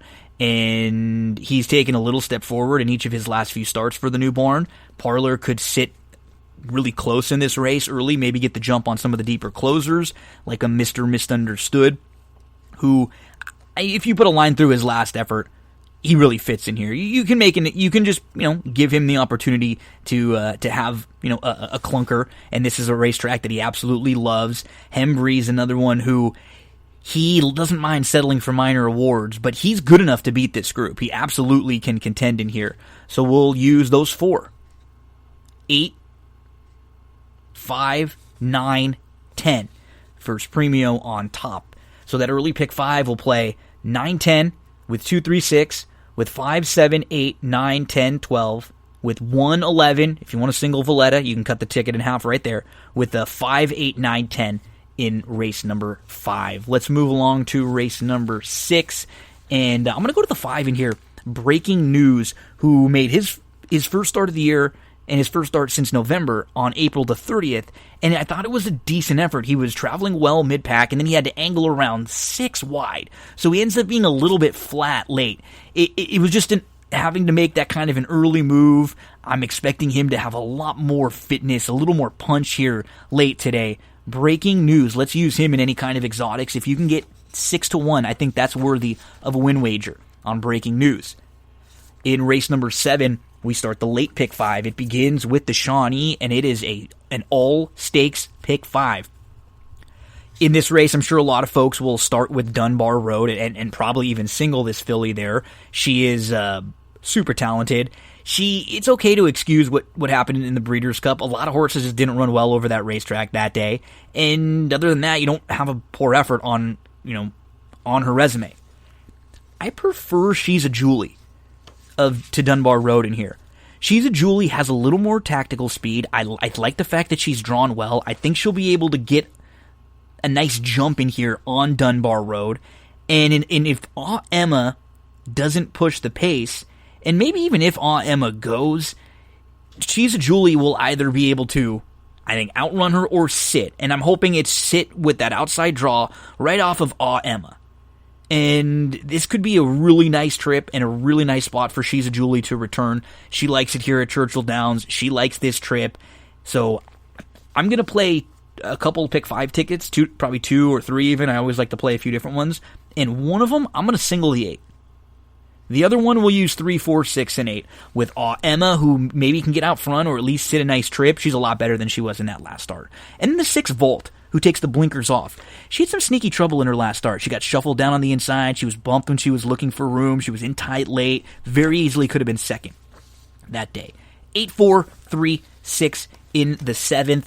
In race number 8, I'm going to mention the horse I like the most, which is the 3 Walk-In Marrakesh. But honestly, you could make cases for so many in here. The 9 Sharing and the 14 Alms will take the bulk of the money. They're both really good. Sharing is your Breeders' Cup winner. Alms is 4 for 4 and undefeated, multiple graded stakes winner. Of course, the 14 is not an easy draw, and Sharing hasn't raced since November, so both of them are a little vulnerable on paper. That's why I look to the 3 Walk-In Marrakesh. You're going to get a big jockey upgrade today. She's going to go third start of the year, third start for the newborn, third start off the long layoff. She should be set for her best. She had some early traffic to deal with last time out. She stayed inside. She ends up losing a few lengths. She's traveling well. She tries to move on in between horses, got steadied, lost all momentum. Brutal trip. Walk-In Marrakesh. Don't leave her off of your late pick 5s, your late pick 4s. I mean, after her, the 14 is obviously super live Alms, who I'd have underneath. The 12, I think Moral Reasoning, who was a little wide, 2-path all the way around, chasing lone speed. Give her another shot right back. The 9 Sharing. Those would be my top tier. 3, 9, 12, 14.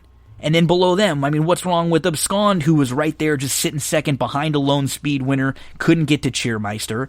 You have, the 7 Outburst, who's won 2 in a row, just won the Florida Oaks, and she can sit or she can show the way. She's done really little wrong in her career. She's tough to really knock. And then even long shots like the 4 Dominga and the 5 Hendy Woods, who looked really nice winning her 2 starts.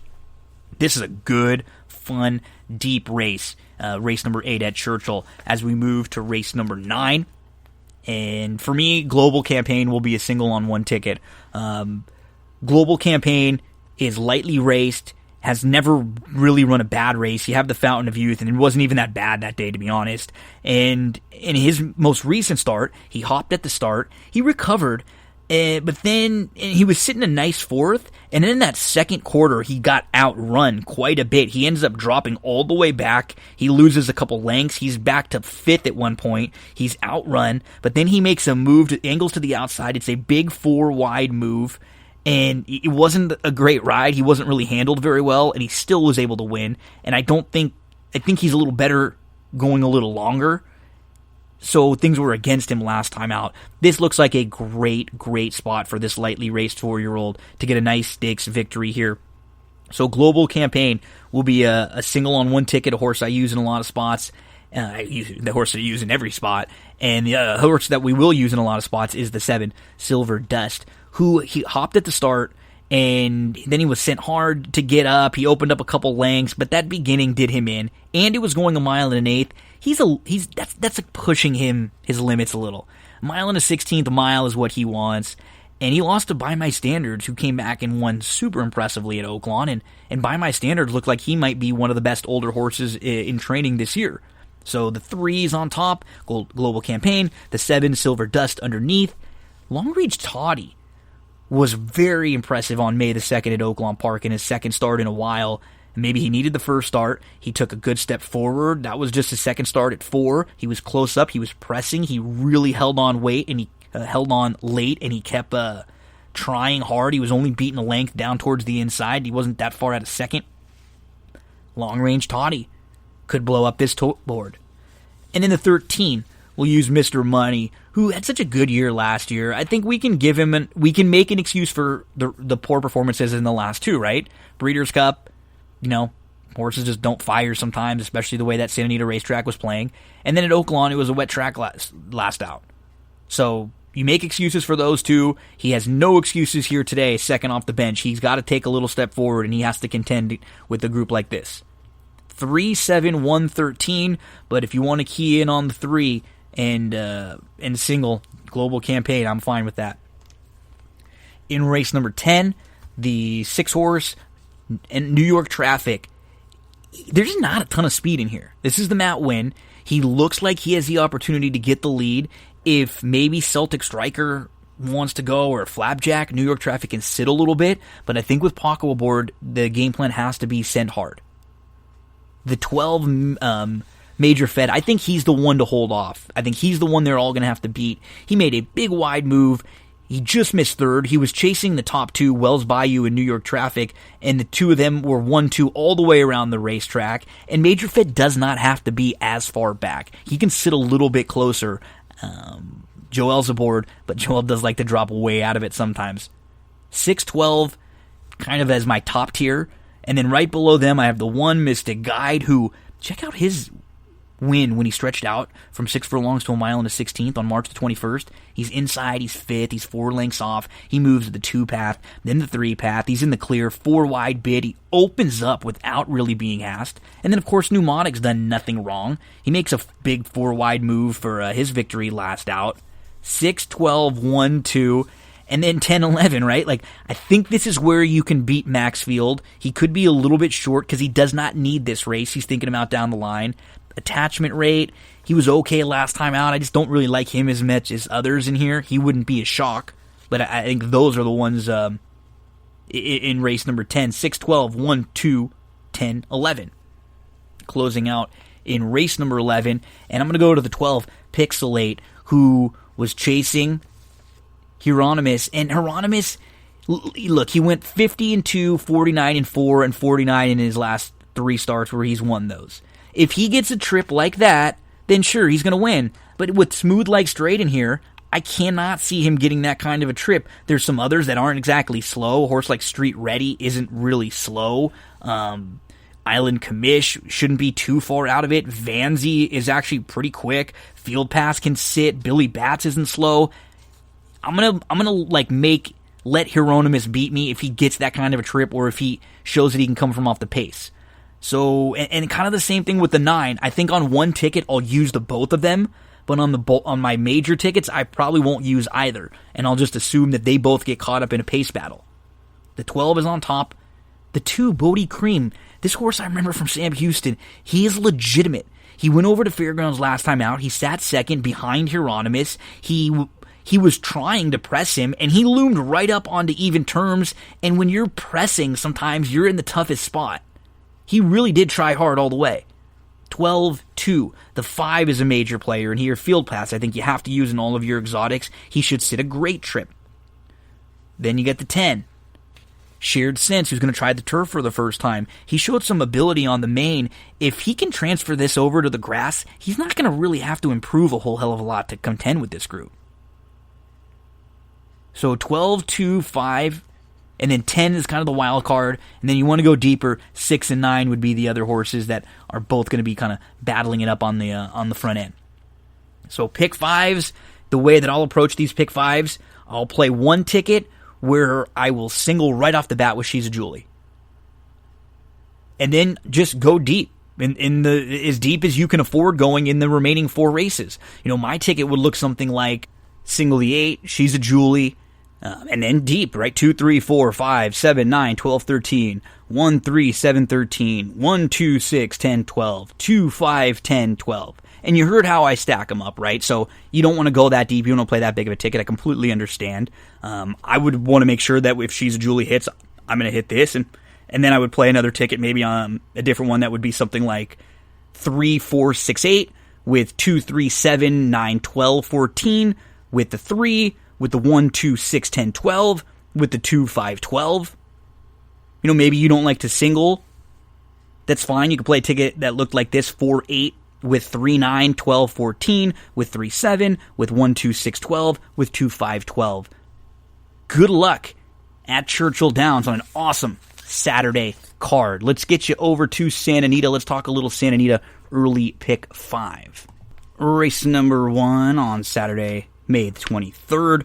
Let's give a look to Big Cheddar Wedges. Okay, go back to January the 17th, earlier this year. What the hell's wrong with that race? He's right behind Odysseus, who comes back to win. There's actually been 3 next out winners who've come back out of that race so far from January the 17th. If you toss his dirt races, his turf and his synthetic races are really good. He went up and got beat a couple times at Golden Gate when he was your favorite up there on the synthetic, but he didn't run poor either of those races. They were productive races that produced next out winners. He started really quick in the grass race back in January. He was right on the lead. He was battling 3 across the track. He won the battle of the speeds, and he's just able to kind of re-rally and win the photo for second. He's a little bit sneaky in here getting back to the grass because people are going to focus in on the horses who have been a little bit better recently, right? You'll get some love for the 1, much more halo, who makes sense. I think the 7, Solarity, obviously fits in here. The 11, Restoring Dreams. But the 6, the first-time starter Tripoli, make sure to include this one too. The Dam won her debut, also won twice on the grass, and was stakes place sprinting on the turf. This barn is really good with the first-time starters too. It's Sadler, Ronus Racing, Victor's been riding really well for them. 3, 1, 6, 7, 11. We'll make a win wager on the 3 Big Cheddar if we can get anything around 10 to 1. I'm going to single in race number 2 with the 4 Believe Now. He was a step slow in his debut, but he recovered, and then he's immediately in tight. He's in behind horses, he's got nowhere to go, he's in traffic, he's shuffled around, he stays to the inside, and once he was able to angle towards the outside, he really got going late. He just missed second. The stretch out, the additional distance, just feels like it should be perfect for this guy who was a $1.4 million purchase. Believe Now. I'm going to single in race number 2. Divine Armor is going to take some money. Muralist is going to take some money. But to me, Believe Now is the best horse in this race. That's the 4. Believe Now are single. In race number 3, I'm going to use the 1 Liar Liar and the 2 Distant Vista. I almost stopped there. What concerns me is if they both get outrun a little bit. And so I think Margot's Boy obviously has the speed, but best chance could be even quicker and maybe has the opportunity to either to battle with Margot's Boy or be right there involved in the early pace at a better price. So let's use those 3, 1, 2, and 5 in our exotics in race number 3. In race number 4, we're going to go all. And then in race number 5, to close out the pick 5 sequence. I do like Sistron the most, but it feels like 5 of these 7 legitimately feel like they can win.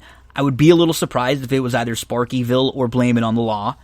But you look at Stubbins, who wasn't beaten a whole heck of a lot in the Breeders' Cup Turf Sprint.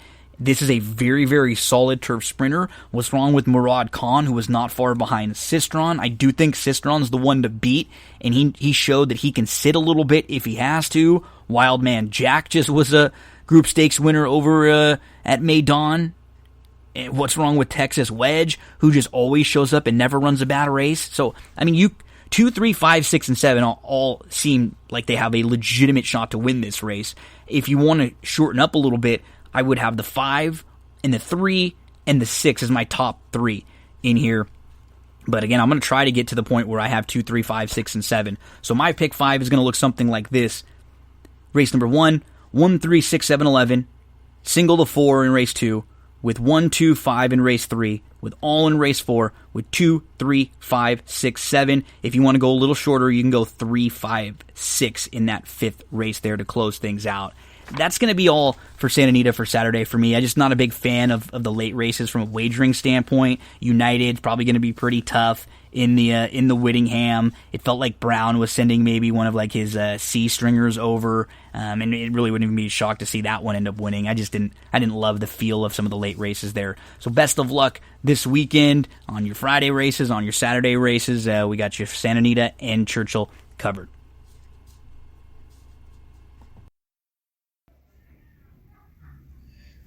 One of the sponsors of That's What G Said podcast is Cindy Carava, full-service realtor, and I am here over in Glendora at Coldwell Banker with Cindy Carava. Cindy, how was 2019 for you? Tell us a little bit about what kind of stuff you were working on. Hi, Gino. Thanks for having me. 2019 was just really great. I had a great year selling homes all the way from Altadena, Arcadia, Monrovia, out to Upland and Ontario just recently. The market has been really good. We're looking forward to 2020 with an increase in home prices about 5.8% this year, opposed to last year where it was a little softer. We saw more like homes averaging about 3.5% in increase in value. It's also looking great for buyers. The interest rates right now are going to be staying under 4%. So if you've been on the fence about thinking about buying a home, now is the time to do so with interest rates still staying low. And you offer more services than just the buying, selling, and leasing homes. Tell us about some of the other services that you offer and what a full-service realtor really is. So you're right, Gino. Besides me being a full-service realtor of finding properties for my clients to buy or selling their homes or finding rentals for them, I also have a plethora of resources like handyman, contractors, electricians, plumbers. Like I said, if you're thinking about getting a home loan, I actually work with 2 great lenders that I can recommend to anybody. And you're all over the internet, social media, websites. Let us know some of the places where we can find you. I know I've seen some reviews on Yelp and on Zillow. Everyone always has positive things to say. Everybody hears me raving about you all the time. But where can everyone else find out information about you or contact? Thank you, Gino. Yeah, I am on Facebook and Instagram and LinkedIn. And you can contact me on my website, which is www.cindycarava.com, or my email, which is cindyc.realtor@gmail.com, or feel free to call or text me on my cell phone, which is 626-394-6400. Cindy is awesome. She's one of the kindest and most genuine people I've ever met. I promise you, you will enjoy every minute you interact with her. So thank you very much, Cindy. Appreciate all of your support from That's What G Said podcast. Thank you, Gino. Have a great day, everyone. Big pay-per-view this weekend in the wrestling world. It is All Elite Wrestling Double or Nothing on Saturday. Let's get you some of the details for the show. Saturday, May the 23rd, 8/7 Central from the Daly's Place and TIAA Bank Field in Jacksonville. The pre-show begins at 7:30 Eastern, and you can stream that for free on YouTube or BR Live, and then you have to buy the pay-per-view, obviously, once it starts for the full show. On that pre-show, the buy-in card, it's going to be Private Party versus the Best Friends in a number 1 contenders match for the AEW tag team titles. And then the main show starts at 8 Eastern. BR Live if you want to purchase that. Here's the card.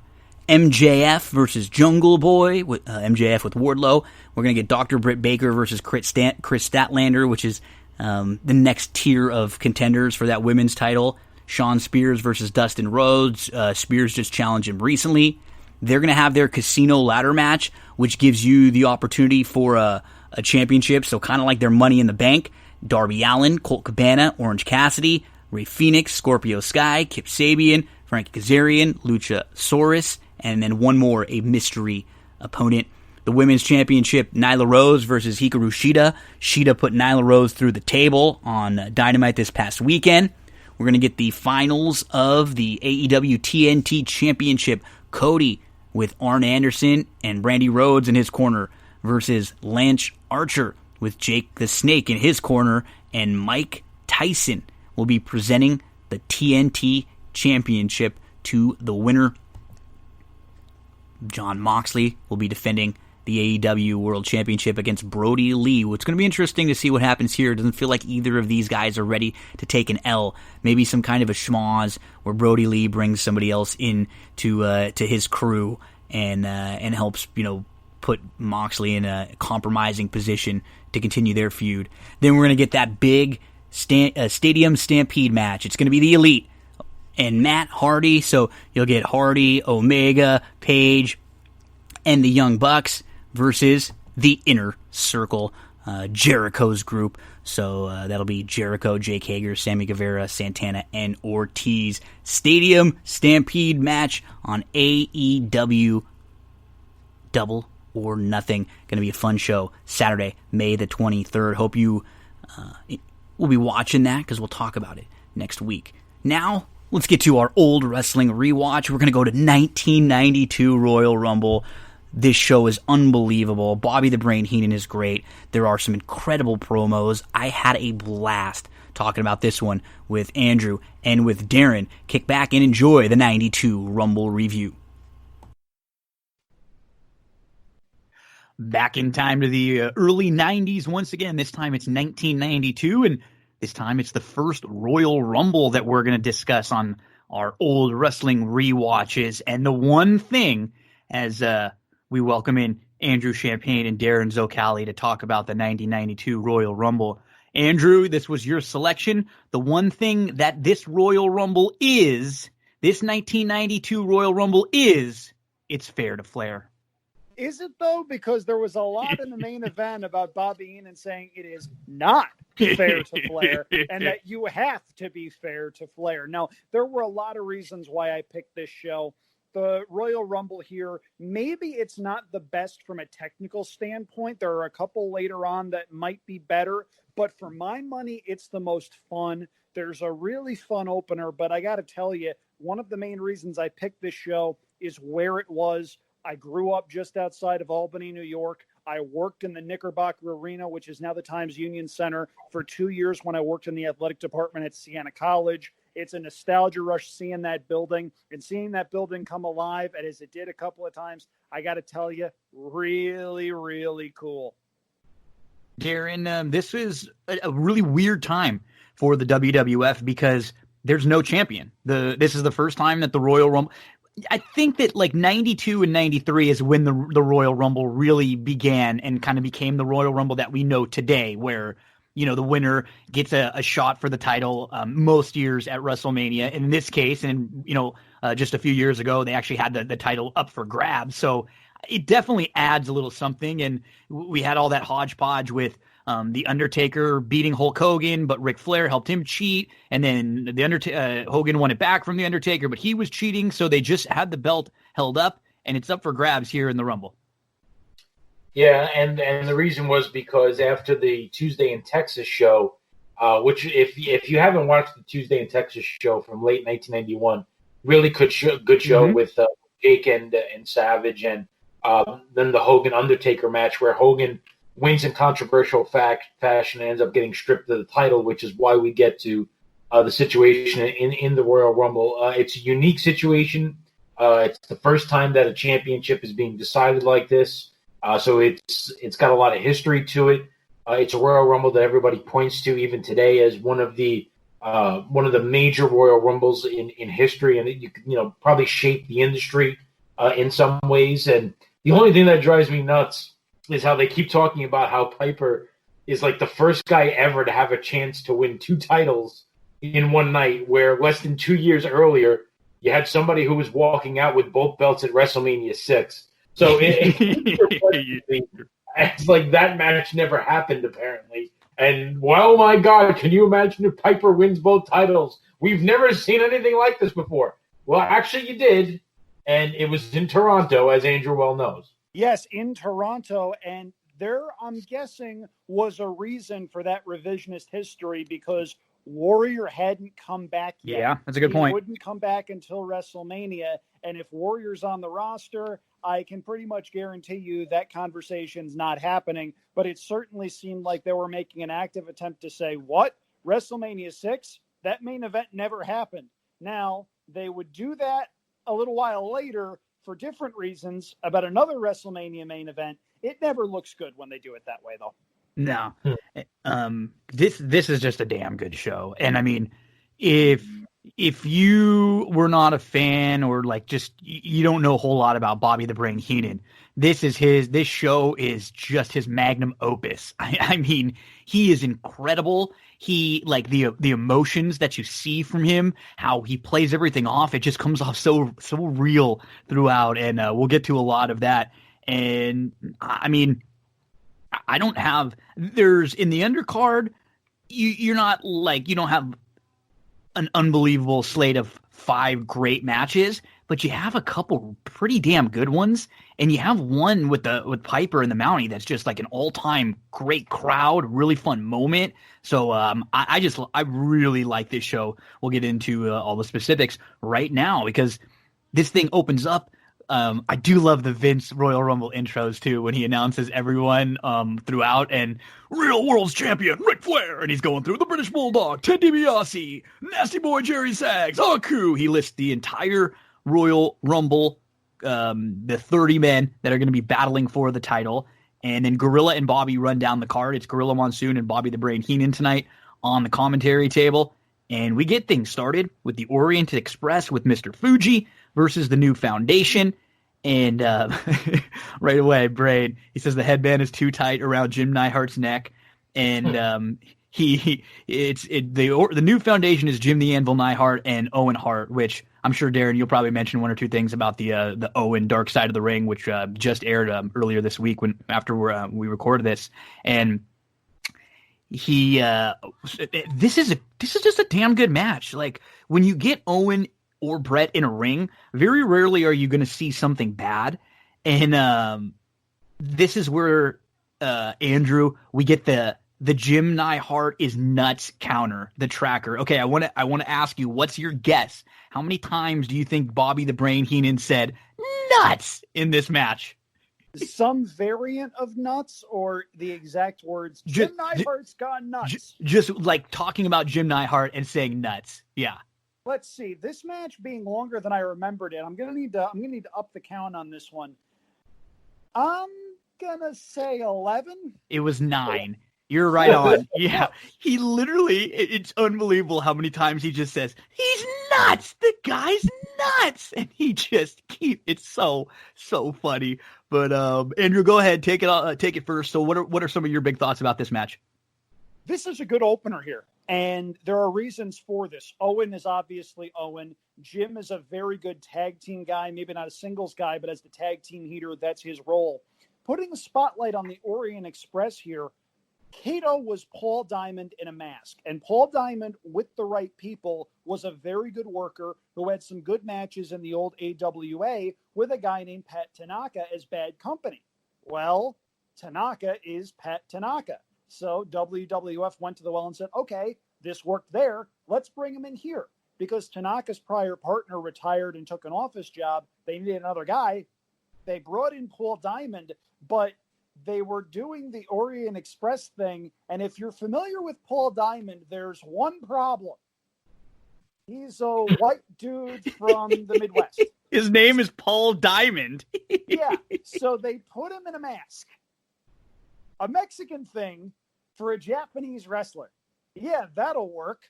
But kidding aside and laughing aside, this is a good opener between a bunch of guys that can work. The problem is you need to get past the one big question. What the hell are the new Foundation wearing? I mean, Jim Neidhart in hammer pants. It's a meme waiting to happen, and I'm stunned that it hasn't. But there's a couple of good parts about this match that I really like. Owen and Jim didn't have the chemistry that Brett and Jim did, but they still did some really cool stuff. Early in the match, Neidhart does the spine buster. Owen comes off the top with the elbow. I love that. The finish I really liked, with Neidhart whipping Owen into a dive through the ropes and then Owen popping right up to hit the rocket launcher for the finish. No one was doing that at the time. It was really cool stuff, and it was designed as a showcase to sort of show what Owen could do. But one other thing in this match that I want to point out, Gorilla Monsoon has a throwaway line that left me scratching my head because I wasn't quite sure what he was doing with it. He said, just like the Midnight Express, the Orient Express will be hard to derail. Was that supposed to be like a subliminal head nod to the Midnight Express down in WCW and Crockett Promotions? Not quite sure what he was trying to do there. But at any rate, it's a fun match. It's longer than I remembered it being. I remembered it being a 10 to 12-minute match. This went 15, 17 minutes. They gave this some time. They did deliver, and the high spots are really fun. It's a good match. Yeah, I agree. I actually thought, in terms of actual match quality, but behind the Royal Rumble, I thought it was actually the second best match of the card. Mm-hmm. Owen carries it a lot in spots, which you would expect. You talked about Paul Diamond, being a white guy. I don't know, maybe Vince watched too many Charlie Chan movies and thought that if they pulled it off there, they could pull it off here. There's a lot of, Heenan's cracking about the new Foundation's attire. Their pajamas. Yeah. Talked about being in pajamas. Yeah, he's on point there. There's a couple of spots with the cane, the spot where Owen goes into the corner and breaks the cane, makes that kind of loud sound that really makes that sound a lot worse than it is, which is pretty cool. There's a really cool move early in the match that Owen does where he like powers out of a bridge. Yeah. And it's something that's like real simple and you don't pay a lot of attention to it. But try to have somebody kneel down next to you and clamp your hands. And then you need to bridge up on your head.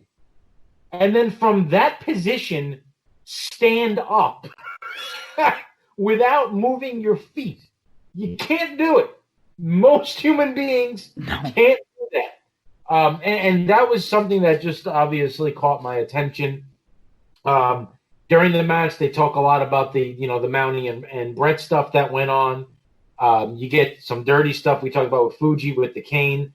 Early on, Heenan starts talking about the fair to flare, which is obviously going to be the quote of the night. You get some good teases of the hot tags. Ref doesn't see the tag, gets close to the tag. They did a good job of that. I really liked the hot tag with the slingshot in the Vanderbilt. I thought that was a cool way to bring him in. There's one major flaw to the match, and it bothers me when this happens at the end of a good match. Owen is not the legal man. No, he's not. In the rocket launcher, he never tags in. He never tags in. I watched it back 3 times to make sure that I didn't miss it. He just jumps over the top rope on his own. Anvil standing in the middle of the ring, does kind of like a quasi-suicide dive, and then jumps onto the apron, jumps on the top rope. They do the rocket launcher, and Owen gets the pin. Was never tagged in. Neidhart was the legal man. Okay, maybe some people don't notice it. Things like that bother me, especially at the end of a really good match. Especially with good workers, too. It bothers me with Brett and Owen, because those guys notice those little things. Yes. You very rarely see that happen in a Brett or an Owen match because they're generally on top of the little things like that. So I'm glad that's something that you pointed out there, too. I didn't notice it at all, so I'm happy you pointed that out. I'm going to need to rewatch to make sure of that, and that actually colors my view of the ending a little bit because I thought it was a really good ending. But if Owen didn't tag in, that's a mistake. And I like the rocket launcher. This match goes 17 minutes and 18 seconds. let's see. I mean, Bobby is nervous from the very beginning. He's nervous. He knows Rick's going to win the gold. And Gorilla's giving him a lot of crap because Bobby doesn't know what number Rick is. And they go through the replacements for the Royal Rumble. And Bobby, as Aaron mentioned, he's really laying it on thick with the fair to flare stuff right away. And he calls Anvil goofy as a bedbug, and which is better than the goofy as a pet coon that they would say sometimes. And that's when Brain starts going off with he's nuts.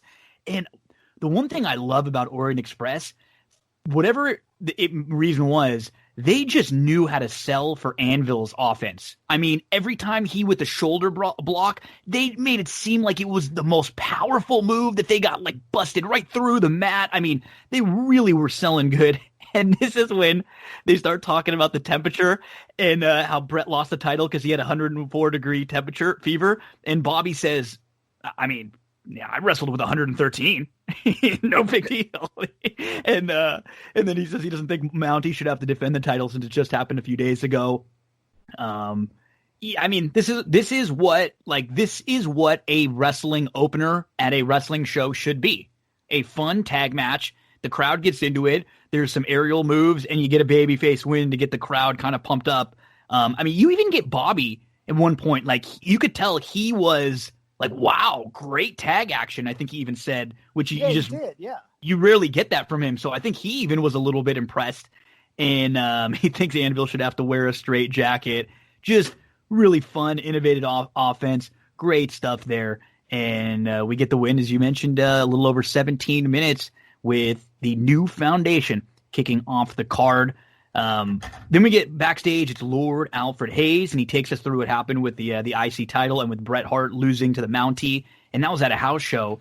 And then Piper comes out to save Bret, becomes the number one contender for the IC title. Man, I'll tell you one thing. How dark was that house show, huh? Yeah. I love that old footage. And you know what's funny? I've been to a couple of house shows at the Garden where they did a title change. I was actually at the Diesel Backlund one, and I was at the Styles Kevin Owens one. Yeah, I think I remember you mentioning that. And the funny part is when you're at a house show and there's a title match, you know something is going to happen because a guy shows up at ringside with a camera. Filming it, yep. And as soon as you see the guy there filming it, doesn't necessarily mean that there's going to be a title change, but something's going to happen. And lo and behold, maybe somebody gets involved. Yeah. And lo and behold, there's a title change, and just happens to be a guy right there at the ropes with the camera. Now, my thing is, there's a big backstory to everything that went on there. The story was Bret had a 104-degree fever.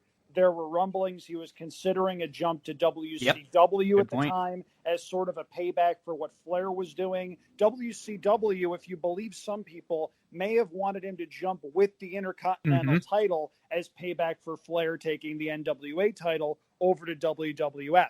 That didn't materialize, and what we got was actually a pretty fun couple months with the Intercontinental title, with the Mountie pinning Bret having an excuse, but it also gave us what happened at the Rumble. And before that match with the Mountie and Piper, we got two really good dueling promos. The Piper one is just gold. And awesome. You watch it, and he had lines that if other people tried to steal, they couldn't pull off. But you believe the weird stuff coming out of Piper's mouth because it was Piper and because he was crazy. You listen to anyone else saying, that's like Jacques Cousteau trying to find a dry spot in the ocean. I ain't got no damn integrity. How do you think I got this far? It wouldn't work. I could put a list together of maybe 3 or 4 guys that might work for. It absolutely worked for Roddy Piper. And there were a lot of lines of his over the years that you could do that for. It's one of the reasons he's one of the best promos in the history of the business. In my opinion, this show, at least my personal favorite, it has the best promos, I think, of any show that I can. It's up there. I mean, when they do that little run through and they basically give you, the promos from all of like the major contenders in the Rumble, unbelievable. And this is the one that I'm glad you mentioned because I have this thing written down. Well, you know what we're dealing with here is one of the original Village People, here with his mate Jimmy Hart. Keep kissing the belt and leaving his lipstick all on it. I hear the Mountie out here saying, first thing I'm gonna do, pounds his chest. I don't know, first thing I'm gonna do is take Piper's integrity. That's like Jacques Cousteau trying to find a dry spot in the ocean. I don't got no damn integrity. How do you think I got so far? Second thing I'm gonna do, I'm gonna take Roddy Piper's manhood. I come here to fight. I don't know what you come here to do. I come here to win 2 titles. I can't do that till I win the first one. I think you've been dreaming, and I think it's been all wet, too. Just... How many times did you practice that? 50. 52. In the mirror. Poor girlfriend and child. Milo's looking at him with like this quizzical look, like, what are you doing? And I'm just doing it in my underwear, too. My blue Roddy Piper little undies. Thanks for that image. But, I mean, and we'll get to some of the other ones. I mean, his second promo is awesome, too. It's just everybody, this show from the top to the bottom with the whole, and what I like about this show is there's a story, right? It's obviously who's going to win the Rumble, but it's a story that's playing throughout the show because everybody's got a shot. This is one of the first times when I remember feeling like, wow, you know what? Maybe it isn't going to be Hulk Hogan this time. Because you looked around and there did seem like, I mean, they're pumping this Piper the whole show about how he could win 2 titles. When you watch it back, he feels like he's one of the favorites. You know, in the way he goes into the Rumble and everything. You've got Hogan in there, obviously. The way they're building Sid, they're telling the Flair story. It could be Taker. It could be Macho, who's coming off of his stuff with Jake the Snake. There's legitimately, 6 or 7 guys that feel like they could win this thing. So, Andrew, you mentioned that. Just a quick one, but a fun Mountie promo. They're making fun of Brett. They're wondering why Piper gets to step in for the IC title match. And then we get the match, Piper versus the Mountie, and a huge, huge pop for Roddy Piper. And a fast start for Piper. He's working on Mountie outside of the ring. Jimmy gets in the way. Piper's in control. He hits a bulldog. Bobby wants to run back and find out what number Flair is. He asks Gorilla if he needs a diet soda or a hot dog, heavy onions, just like he likes them. And Piper misses a drop kick. Bobby says, who does he think he was drop kicking? Gaspard the Ghost? which is good. Bobby and Gorilla, they keep getting into it about if Piper should be in this match, if he should be in the IC title and be the number 1 contender. And then Bobby again mentions his 113 temperature. He thinks that when Piper loses, he's going to say he had a 300-degree temperature. That's why he lost. And then we get a sleeper. Piper locks in the sleeper, and the Mountie is out. And Darin, this isn't a long match by any means. This is not a match that somebody would say is a 5-star classic. This match goes 5 minutes and 22 seconds, but it is what you need out of a wrestling match. There's emotion. It's back and forth. The crowd is super invested in not only the Mountie losing, but definitely in Piper winning. And I'll never forget this. This is like one of those matches and one of those moments I'll always remember. It for something that's not even between the promos to the announcement, not even 10 minutes. I really like this. Yeah, it works, the way it's supposed to. We always talk about the WWE and their video production. I love when they do that shot on the entrance of a big star when he walks through the curtain. And I'm pretty sure it's literally the cameraman running up the aisle with the camera. Mm-hmm. But it's like this shot where it starts far away and it very quickly shoots up the aisle to the guy's face. I always like that. You never really saw anything like that in WCW. And it's just one of the things that WWE did that I thought was really cool. And they do it with Piper here. After you get some back and forth before the bell, Piper comes out, guns blazing, going nuts, throws a shirt at the Mountie, off to the races. I mean, look, there's not a whole lot of wrestling here. No. Piper gets in like a bulldog, a back body drop, and an atomic drop. I mean, that's pretty much all he does until the sleeper hold. But, those are rowdy, those are Piper matches. That's just the way it's going to be. It's going to be more of a brawl. That's what you expect. The crowd's into it. They're invested. You got rowdy chants popping up throughout the match as well. And, the finish, it's kind of weird, but it kind of also catches you by surprise. I mean, how many matches in your life do you remember that actually ended with a sleeper? That's always like such a tease move, right? Yeah, I mean, aside from obviously, DiBiase, but that was his known finisher. The only other one that jumps off the page at me, it includes Piper too at WrestleMania 3 with Adonis. Yeah. It does not happen too often, and that's kind of cool that it's just a bit of a random, not random because Piper uses sleeper sometimes, but a surprise ending that catches you off guard, and I'm fine with that. It's a good match. It does what it's supposed to do. And you get a huge pop, because I don't know if Piper ever had a title match at a house show or anything like that at any point.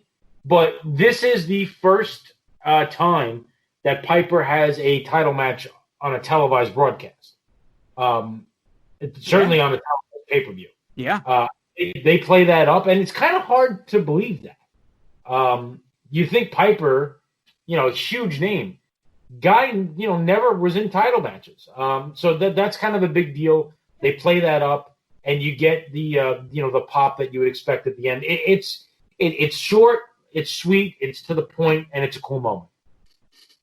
Piper also ended one of the most disappointing matches of my lifetime with the sleeper. That was what he beat Hogan with at Starrcade 96 in the match that everyone thought was for the title. And he didn't, and then it wasn't. Which was crap. I remember being pumped. I was like, yeah, he won, and he just, yeah. Yeah, that was one of the first pay-per-views I ever watched. I remember the sleeper. I remember the fireworks. And then I remember Hogan grabbing the belt going, non-title, I killed you, you puke. Killed something. Anyway, this match, it's nothing special from a technical standpoint. The money is in Piper coming out to that huge pop, him getting the sleeper, winning the title, and celebrating with that look on his face. Now, in the DVD series that WWE did on him probably about 10 years ago at this point, Piper says, it was a cool moment, but if it hadn't happened, I wouldn't have lost any sleep over it.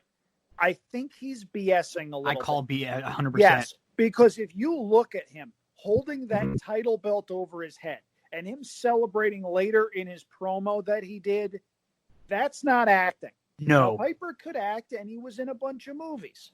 That's not acting. That's somebody that realizes, okay, I'm in a genuine program here. This is going to end with a WrestleMania moment against Brett. And when it comes, I'm going to make Brett look really, really good. And that's exactly what happened. One of the many reasons Roddy Piper is Roddy Piper. This was really cool. The match didn't have to be anything special. It wasn't. We still got the moment that we wanted. Check the box and move on. And great job, and Piper's great in here, but got to give it up too for the Mountie. I mean, we saw the Mountie when he's brave, he's strong. Remember, you got to give up that. He's a good heel. People like to hate him. He played his role very well. We saw him in a good spot on SummerSlam 91, and this is he's got a good little year here where he's in some big feuds, and this is what you want to be as like a mid-card heel. Exactly what the Mountie is here, and I mean, the announcement. What's weird about it too is because immediately following the match, we get Piper gets the shock stick from Jimmy. He uses it on the Mountie. We get that shock stick noise, the real loud. And so it takes like a minute or two before they make the announcement. And then when Fink does it, it is maybe in my top 2 or 3 favorite of all of Fink's announcements ever. The end. Intercontinental champion, and he announces Roddy Piper, and you see from Rowdy just what Andrew was saying. It's a small smile, and then a big smile, and then a fist pump, and then he bangs the ropes. Like, that's genuine. You couldn't do that like that in that way if you were setting it up, if it was fake. He's pumped. This is Piper's first title. The crowd's crazy for him, and even Bobby loses himself again here in this moment, and he kind of seems excited at the chance that Piper could win 2 titles tonight, towards the end. So, yeah, I really, really like this. And then we get to Lord Alfred Hayes talking to Hulk. You're going to see this was one of those Coliseum home video exclusives, because you can tell with this promo and the promo that Lord Alfred Hayes and the little interaction with Ric Flair, this is like way earlier in the day before the show. You could tell the energy is just way different. It's like they're not quite as buzzing because it's not, so these are like slightly different. It's not a whole lot. Hulk talks about getting the title back. He makes a sipping tea reference to Lord Alfred. And then I know we come up on Darin's favorite, the Bushwhackers and Jameson here. And I get when we look back at what the Bushwhackers were, what they're supposed to be for the kids. The kids love them. They just never did it for me personally. It just wasn't my kind of like baby faces to cheer for. And then you get Jameson here. Mean Gene. The funniest part to me of this whole thing, the promo, Mean Gene says to the Bushwhackers, "I've never seen the three of you so ready." And then Luke says back, "Mean Gene, I've never been excited in all my life." What? He meant to say, "I've never been so excited in all my life," but he forgot the so. So it's like, you've never been excited in all your life. Okay. And Jameson is just awful. They're having him be sort of like someone with like a learning disability type who's kind of like a grown person in a like a baby in a man's body sort of thing. And I did not like this at all. It's Beverly Brothers versus the Bushwhackers. This to me is definitely the low part on the show. And this match just goes on way the hell too long. Like, I know they probably needed to fill a little time here, but this thing ends up going just about 15 freaking minutes. That's the problem with some of these Bushwhacker matches. They didn't have them come out for 5 minutes, get on the show, do their little dance, and then get. A lot of times they're in these 10, 15-minute matches that just drag on and drag on. Gorilla sees a sign in the crowd that says, "On the 8th day, God created Gorilla Monsoon." And you can tell he's pumped. He's like, "Hey, what did that say, Bobby?" "Oh, I guess so. Hey, I'm fine with that on the 8th day." Gorilla's like, he's smitten with that. And then the genius, Lanny Poffo, who's always great. He comes out with his poem, "Rejoice in all the splendor of the brothers Beverly as they fulfill my genius master plan. And I, the genius, must defile that waste of human tissue, that Jameson who calls himself a man." Huge freaking pop for the Bushwhackers, though. Man, so they didn't do it for me, but they sure did it for a lot of the kids here. And then Gorilla with the line of the night, Andrew. Ever since their inception, they've been licking and whacking their way through the competition. Okay. I'm not going to lie to you. You know all those reasons that I spouted at the top of the show for picking this show? The actual reason that I picked this show was to hear you and Darin discuss Jameson. Now, I guess I'll go first here because they introduced Jameson in that promo backstage, and the promo is awful, and you know it's awful from the second it starts. This entire thing is just 20 minutes of crap. Because let's walk through this here. Bad promo by the Bushwhackers introducing Jameson. Check. The former Destruction Crew comes out in these goofy purple and silver outfits with the sequins. Mean Mike Enos, as a Beverly brother. Randy Savage's little brother with a poem that's the most entertaining thing of the series. Yes. The Bushwhackers getting a pop that defies the laws of any standards that any human being could reasonably set for watching this program. You get Jameson outside the ring, chewing his tie with a tube sock where a pocket square would be. You get Gorilla Monsoon doing what he does with pretty much every big event in pumping up the attendance. He says there's 20,000 plus people at the Knickerbocker Arena. Fake news from the upstate New York native. It can only hold about 15,000 and change. Now, there were 3 good things about this match that I will say. They were all quotes from Bobby the Brain Heenan. These 3 quotes, fantastic. Number 1, Bushwhackers come out. The state of New York could legally have them condemned. That's a good one. Number 2, are those tattoos or did they just draw on themselves? And number 3, my personal favorite, you've got the Bushwhackers who are living proof the Three Stooges had children. I didn't even write down what the result was. I didn't write down who won. I didn't write down who lost. I didn't write down a star rating. The one thing I did write down, all of this got 20 minutes. Yeah.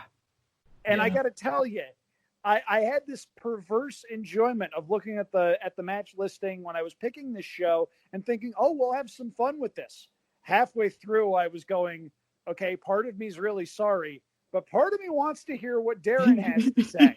So, Darin, that is the layup, and I'm looking to you to really bring this one home. Oh, man, no pressure. Look, I mean, my wife watches these with me when I watch them back. And I swear to you, for like 7 minutes, she looked at me after like 6 minutes. She goes, "This effing match hasn't started yet." Yeah. Because they're all just standing around the ring, dump a guy out, stand around the ring. Nobody really knows what's happening. Gorilla even says that at one point. He's like, "Has the bell rang?" And Bobby's like, "Yeah, this match is underway." Darin, that's a great point, and I'll get right back. This is one of those when somebody that's not a wrestling fan comes in and you have this on the TV, this is one of those where you want to change the channel. Yeah, you don't even want to see them like seeing you watching this. Yeah, I mean, I'm sitting there watching. I'm thinking about like the coronavirus as Luke and Butch are flicking kids in the crowd. Look at their faces. Like, it's just like everything about this is just so bad. And then Monsoon talks about I thought Monsoon had a great line where he said to Heenan, "It's too bad you retired from managing, Brain. You could be managing the Bushwhackers." And he says, Heenan's like, "What are you, nuts?" He said he'd manage them to the electric chair. I had that one down. Manage them to the electric chair. You do get Monsoon with the occipital obtutor. I can't even say it. And he goes the knee for the humanoids. So you got to get one of those in. Yeah. I mean, what more can I possibly say? I mean, one thing I'd say, you brought up Mike Enos. Andrew, Mike Enos actually had like a 13-year career. He actually fought Goldberg on WCW Thunder in like the late 90s at one point. And then he was even in a tag team tournament, elimination tournament with it was 4 teams for the WCW tag team tournaments. And there were some serious wrestlers. Enos was with Scotty Riggs. One of the teams was the unbelievable wrestler whose name we don't speak of, and Dean Malenko, Dave Taylor and Fit Finley, and Kurt Hennig, a.k.a. Mr. Perfect, and Barry Windham. Okay. So that's not a bad little tag. I remember that tournament. It was fun. Yeah. Yeah. And but he had like a 2-year run with the Beverly Brothers, who were mid-card heels, occasionally fought in a tag team title match, where they obviously were never, ever going to win. But, I mean, Poffo is phenomenal with his poems. But, yeah, this is just like 20 minutes of my life that I'll never get back. And the last 2 minutes of my talking are 2 minutes I'll never get back. So Darin, please apologize to your wife for me. I wanted to make you suffer. I didn't want to make her suffer. She's an innocent in all of this. Please apologize. She loves it, man. She said to me, she goes, today, she goes, "What are you going to watch for next week?" Because she's going to, she watches it with me. And I said, I don't know. Gino picks tonight. And she goes, "Oh, do you pick after that?" And I was like, "Yeah." She's like, "What are you going to pick?" Nice. She's all pumped. She's already wondering. I don't know. I'm loving this. This is awesome. Oh, she loves like the old stuff, like the late 80s stuff. She was a huge Macho Man Elizabeth guy, and she's like, Darin, it's summer. The SummerSlam '88 where Liz takes the skirt off. That would be a good one, but it's a good one for sure. I'm like, Amanda, we have the network. You can watch that anytime you want. You don't have to be forced because we're doing it this week. Yeah. Exactly. But yeah, this is, let's see some of the other lines that we get. Bobby says it looks like Jameson hasn't washed his hair in 6 years. And you mentioned, Darin, they're just licking kids all around the ring. Gorilla says they've legitimately adopted Jameson. Okay. And then Bobby starts getting into Jameson's parents stuff. He said his parents ran away from home because nobody wanted custody. And then he said Jameson would come home every day to find his parents had moved.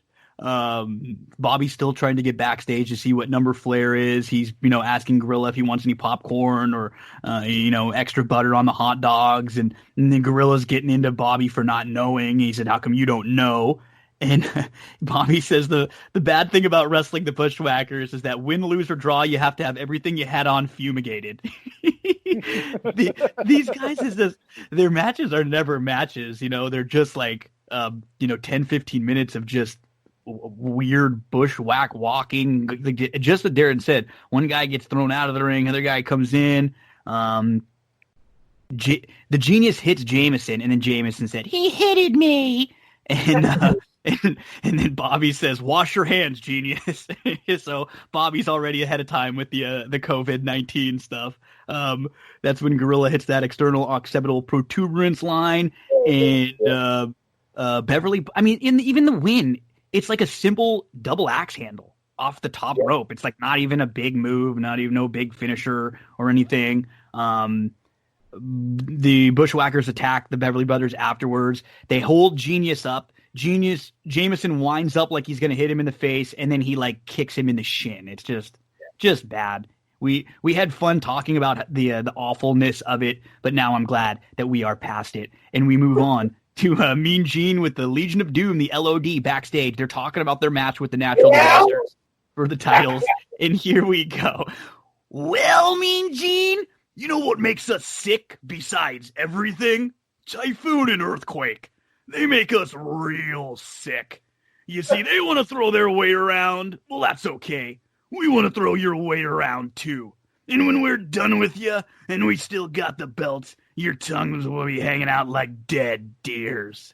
It was just, the first part of that is so great. Mean Gene, you know what makes us sick besides everything?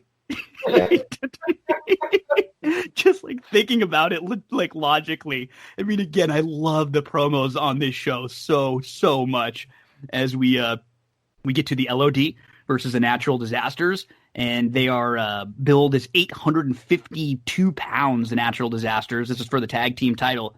And I see these two on paper, and I was wondering, this is probably not the greatest match, or this one surprised me a little bit. It really did. I thought the pace was pretty quick. I thought both teams got about as good of a match in the ring, because these two teams are better when it's like a no DQ, kind of street fight type situation. I thought they did pretty good here. Now, of course, I don't love the ending, where it just felt kind of weird. Like, I just don't think they wanted to have either of these teams beat yet. But the Natural Disasters end up winning by count out, which usually seems backwards. Like, it's usually the other way, where the baby faces win by count out, but I just didn't know what they wanted to do with this. And I think I was pleasantly surprised throughout this match. Where did you stand, Andrew? Okay. First of all, did Milo look at you like you had 9 heads when you had your Road Warrior shoulder pads on? With the spikes? Oh, yeah. Yes. Oh, yeah. Okay. All right. That's good. Did you get Milo his own baby-sized version of the shoulder pads? Absolutely. Father of the year. I'm so proud of you. Anyway, your update on the financial state of the WWF is as follows. Jimmy Hart has one outfit for this show. Yep. Now, back to the match. You get the Road Warrior pop right at the start. And this was pretty cool because the aisle was pretty long and you heard the crowd coming to a crescendo as they hit the ring. That was what we were talking about with the SummerSlam recap last week, where you take 2 steps and you're in the ring. Well, that sort of kills the allure of building up the crowd as you walk out to the ring. Here, they did it right. Now, there's a really funny spot right off the rip in this match. Darin, get your drinks ready because I'm going to talk about a big guy that can move. There's a spot where Earthquake gets lured into throwing a drop kick. This is a 400-plus pound dude, and we're not talking gimmick weight here. John Tento was legitimately 400 pounds, former sumo wrestler. He throws a drop kick, and it's not a bad drop kick. No, it's not. It's a legitimately decent drop kick that you could have potentially bought had it potentially hit somebody, but Hawk sidesteps it, of course, because he saw it coming. This match wasn't that bad. My 2 gripes with it are the LOD was sort of booked to be sympathetic baby faces here, and that's not what they do. Mm-hmm. They're there to arrive, kick ass, and leave. Now, it's a different kind of match, and that's illustrated with the ending, which I hate. The LOD gets counted out. It's clean as a sheet, too. It's not like there's some cheating going on outside the ring and the heel beats the count. It's just they get counted out. Now, this would take a number of strange turns for reasons that you can explore in the LOD Dark Side of the Ring, but the LOD would wind up dropping the tag titles shortly after this. Natural Disasters would have their match with Money Incorporated at WrestleMania 8. That one stunk to high heaven, but that's beside the point. It also had a lousy finish, which is not beside the point, because that was what you got in the tag team division at this juncture. Now, the end of this match, the post-match antics, Earthquake takes a sick bump going head first right into a chair. And it's one of those where you're going, ooh, because the camera doesn't cut away, and you can see him, 400-pound dude, running full speed into a chair. It's a sick bump that nobody was doing at the time, and it's one of those that you look back at and you kind of cringe at in hindsight, knowing what we know about CTE and what chair shots can do. But at any rate, not a bad match, but a weird match, and a match that was sort of poorly booked. Yeah, this is kind of right after this is when the tag team division starts to go off the rails a little bit. Mm-hmm. And it's because LOD ends up leaving because Hawk fails a drug test, which is why you get the whole, LOD drops the titles to Money Inc., face turn of the Natural Disasters, terrible match at WrestleMania. Natural Disasters end up beating Money Inc. in between WrestleMania and SummerSlam. It's a lot of the booking and the tag team stuff for the rest of '92 is just really, really strange. Yep. And I'm sure the failed drug test kind of threw a monkey wrench into everything. A couple of cool things I like in the match. I like the toe-to-toe stare downs in the beginning. I thought that was a nice touch where they're kind of like in each other's face, just, approaching each other quickly and just stopping right in each other's face. Another thing that I noticed here, man, Animal flies off the ropes. Dude, I'm glad you pointed that out. I don't know if I've ever seen anybody hit the ropes that hard. I noticed this. I've started noticing that ever since a few years ago when Steve Austin mentioned it. He actually mentioned it as a reason why he wouldn't wrestle Jeff Jarrett, because he says he goes off the ropes like a softie. And he said I hate the way he goes off the ropes. And I notice it like Earthquake does hard for a big guy. I don't know if I've ever seen anybody go into the ropes as hard as Animal does. No. So just to be clear, you're saying Animal is a big guy that can move. Everybody drink. What's funny is that in this match, Hawk is like the small guy, and he's a monster of a man, and he's the small guy. He gets caught when he comes off the top rope. Earthquake catches him, or Typhoon catches him in a cross body. Like he's literally playing the role of the small man. Yeah. The ending. I had to watch it back because I originally, right before the 9 count, Typhoon quickly dives back into the ring to beat the count, which is how LOD gets counted out. I thought it was a double count out at first, and then I had to watch it back, and you see out of the corner of your eye, Typhoon dives back into the ring. I didn't like the ending either. My guess is that it was supposed to be setting up an elongated feud between the two teams, and obviously because of the failed drug test, that goes out the window.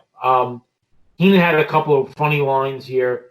I thought the really funny one was, these guys have some really nice haircuts if you're going to the electric chair. Yes, that was a good one.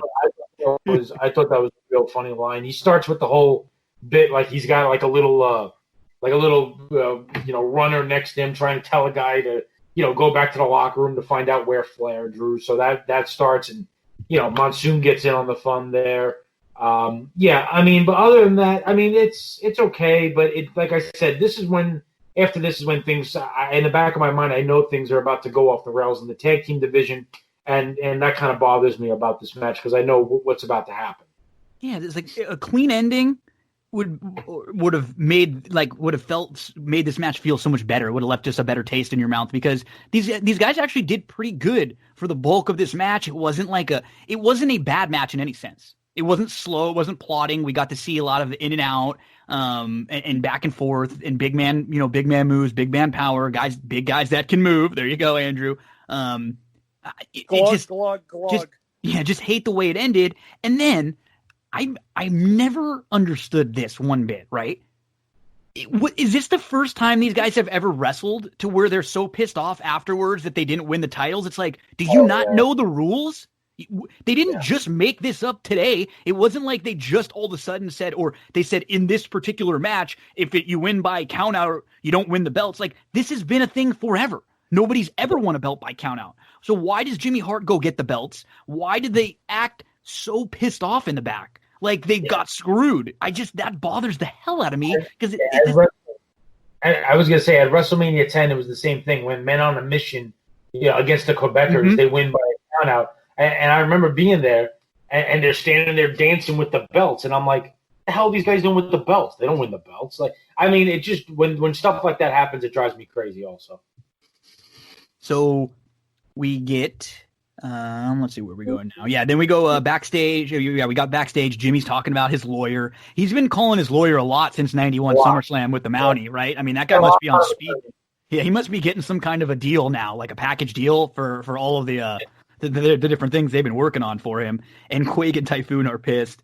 And then we get the really awesome string of promos before the Royal Rumble. And the first one, it's Piper. He's backstage with Mean Gene. He is pumped. He just won the IC title one more time, baby. Only in America. Where else can a skinny 15-year-old kid come on down and become champion and have a chance at the world champion now? There's going to be 30 guys. I'm going to have them falling down like President Bush. Thank the good Lord that the Prez got up. They ain't going to be so lucky, because I got a dream. I do have a dream, and I got my eye on the prize. I dedicate this one to Colt. Now is Piper there. He's not just nasally enough. I got. No, you're right.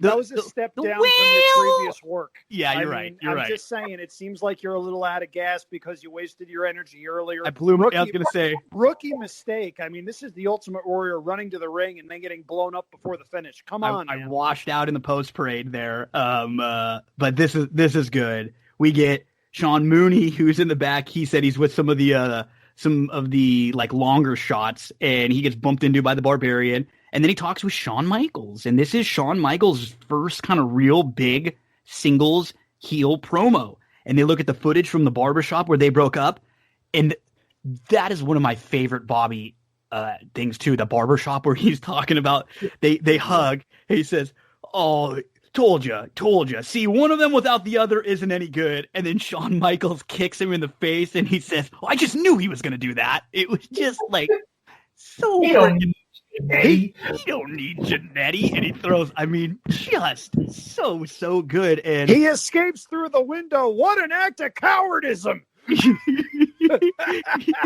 Just so good. It's so just good. Amazing.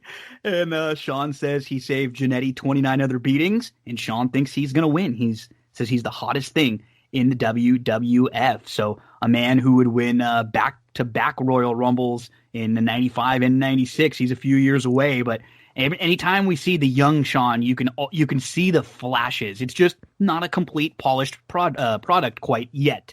We then get Lord Alfred Hayes. This is where he's with Flair, and Flair gives us his number. And we know this is a Coliseum video exclusive because Bobby doesn't know.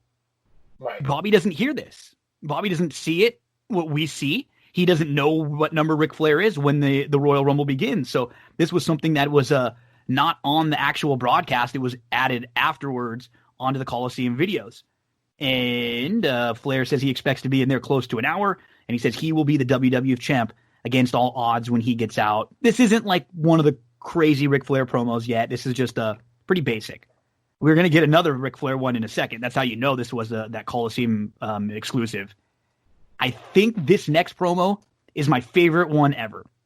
It's Macho Man. And it's short, It's not long, but it's perfect. It like hits on all the things that he needs. And he says, "Oh yeah, the Royal Rumble, single greatest wrestling event and match ever. Competition, yeah, against 29 of the greatest wrestlers in the world. Only one man can win the prestigious WWF Championship belt.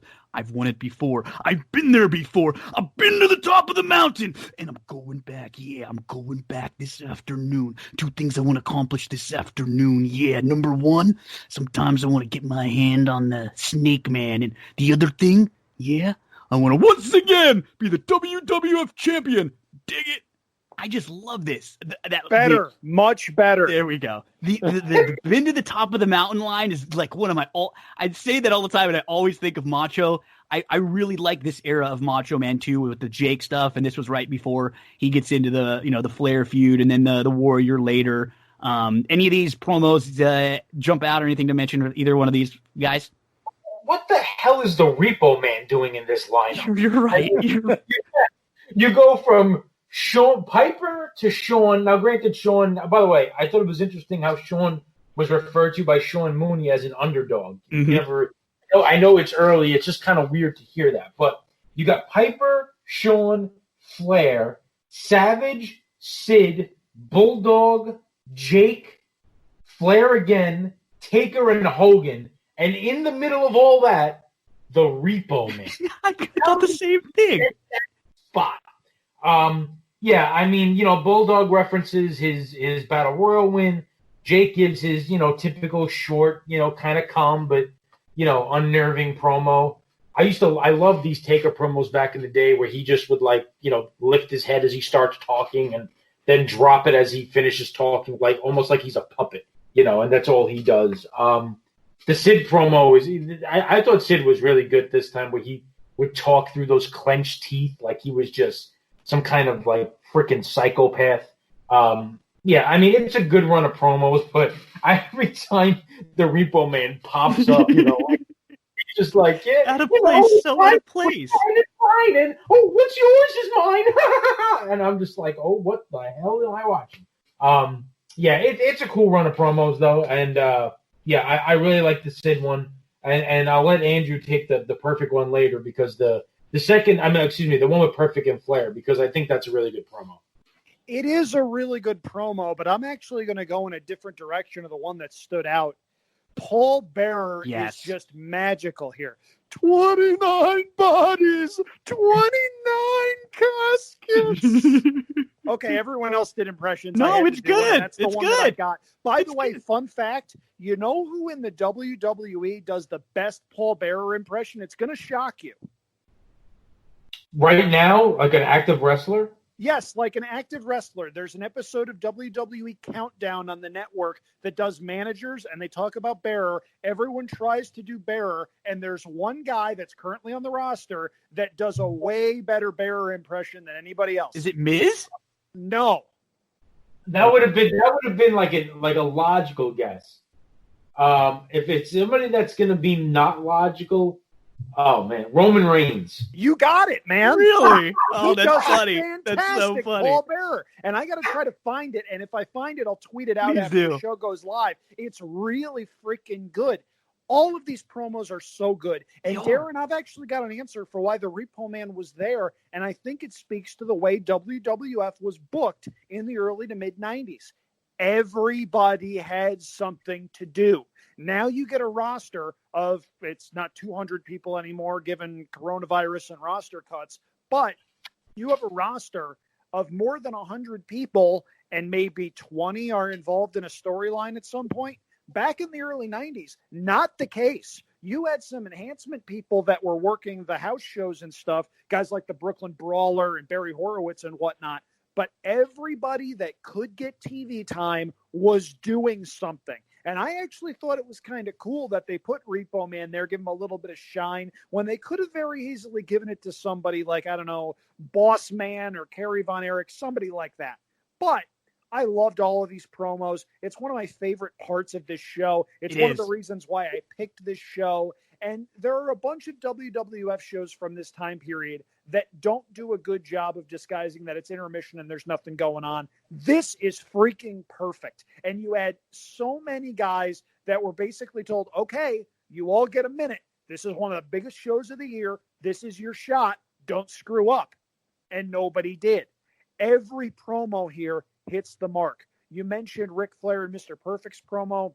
That one is obviously really good because you had two of the best talkers in the business. The one that I thought was surprisingly good, and a guy that's not known for his mic skills, I love the British Bulldog's promo, focusing on how he won a battle royal at the Royal Albert Hall, because all of a sudden it makes sense. And one of the things that I loved about this Rumble, which we will get to and talk about ad nauseum, is you bought any one of maybe 15, 16, 17, 18 guys that could have potentially had a claim to winning the thing. It's not like Royal Rumbles now, where if they don't go in one of 2, 3, maybe 4 directions, it's a cataclysmic shock. Most of the people that were in this match either were stars at the time or were stars a couple of years prior, or in the case of Shawn Michaels, would become much bigger stars in a couple of years and were on their way to that point. This series proved it. It's fantastic, and it was great even before Gino did his Macho Man impression, even before Darin did his impression, even before I did my impression of Paul Bearer. It's so, so good. We haven't even gotten to the Royal Rumble match yet, and I am already so pumped and so happy that I picked this show.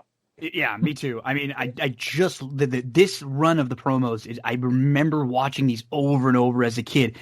Darin mentioned the Sid one, and it's not like none of these promos are 5 minutes, as Andrew hit. It's like each of these guys are getting told, hey, you got 30 seconds to a minute. Get your points out. You are battling for the title. This is one of the biggest matches of your life and of the year. Like, let's hear it. And you got everybody like on their A game. Sid with a slow, you are looking at the next WWF champ, Sid Justice. Like, it's all he had to say, but the way he said it. Jake, they say you can't always get what you want, but I've always been able to get what I need. He mentioned Savage. He said he's going to save a little something for him and then walk out with the title around my waist. Trust me.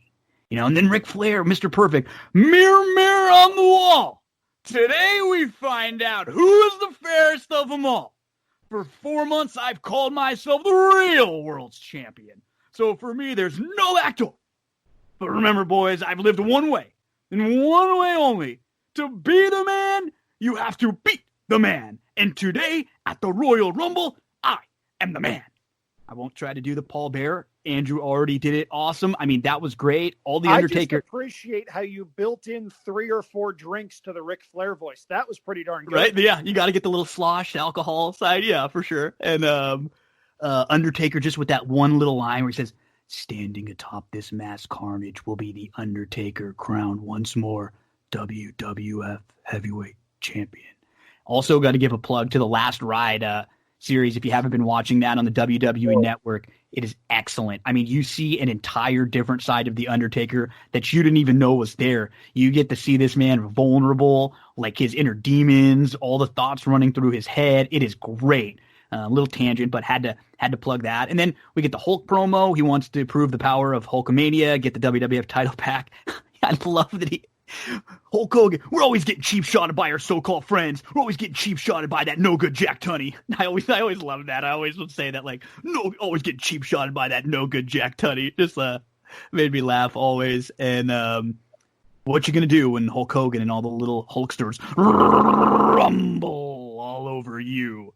It is now time for the Royal Rumble, and Fink explains the rules, and Bobby is just freaking out. Jack on the take, Tunney. Thank you very much, Howard. And then he forgets. He says the winner of the, like, he forgets Royal Rumble, and so he has to say this event. He's just awful on TV, Tunney. I mean, just horrible. He reminds me a lot of Laurinaitis, you know, like just brutal. And we're ready to rock. Bobby says the best president since Noriega, as you hit that one. And number 1, the British Bulldog. He won the Battle Royal at Albert Hall. They're plugging that. Number 2, it's the $1 Million Man with Sherry. And right away, Bobby says, go between the ropes and buy some time. And they mentioned some of the longest ever in the Rumble of previous years, which is Rick Martel, and the shortest ever of Bushwhacker Luke, who whacked his way in and immediately whacked out. And then before Flair's even out there, Bulldog eliminates DiBiase, and Bobby is freaking out. Like he knows, we don't know he knows, but you can tell as he's freaking out right before number 3 comes up. And Andrew, who is number 3? Damn it! It's Ric Flair! Oh, you can kiss it goodbye, brain!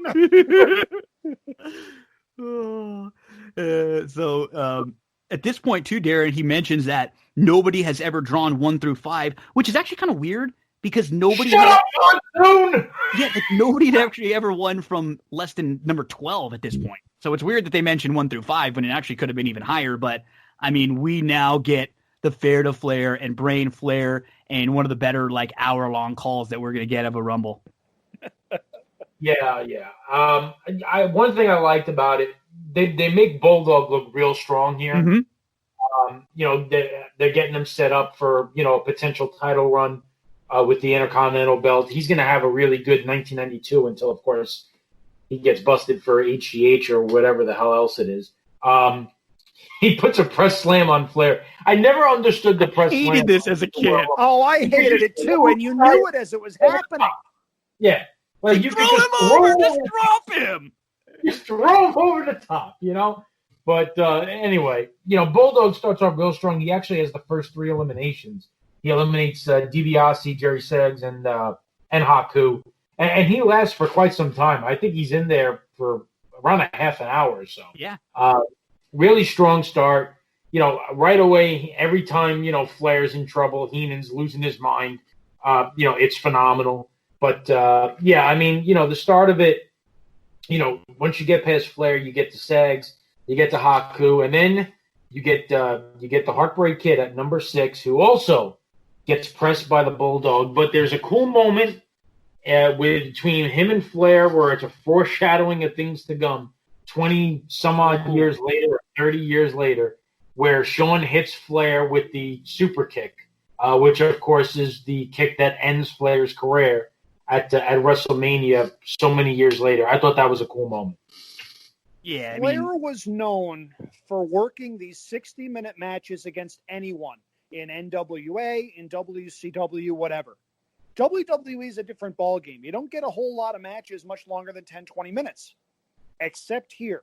Yep. This, I thought, was so cool, the way that they did this, because they could have just as easily brought him out at 8, 9, 10, whatever, and still done the Heenan going, oh, he got screwed, it's not fair to Flair, whatever. The way that they did this was so well done.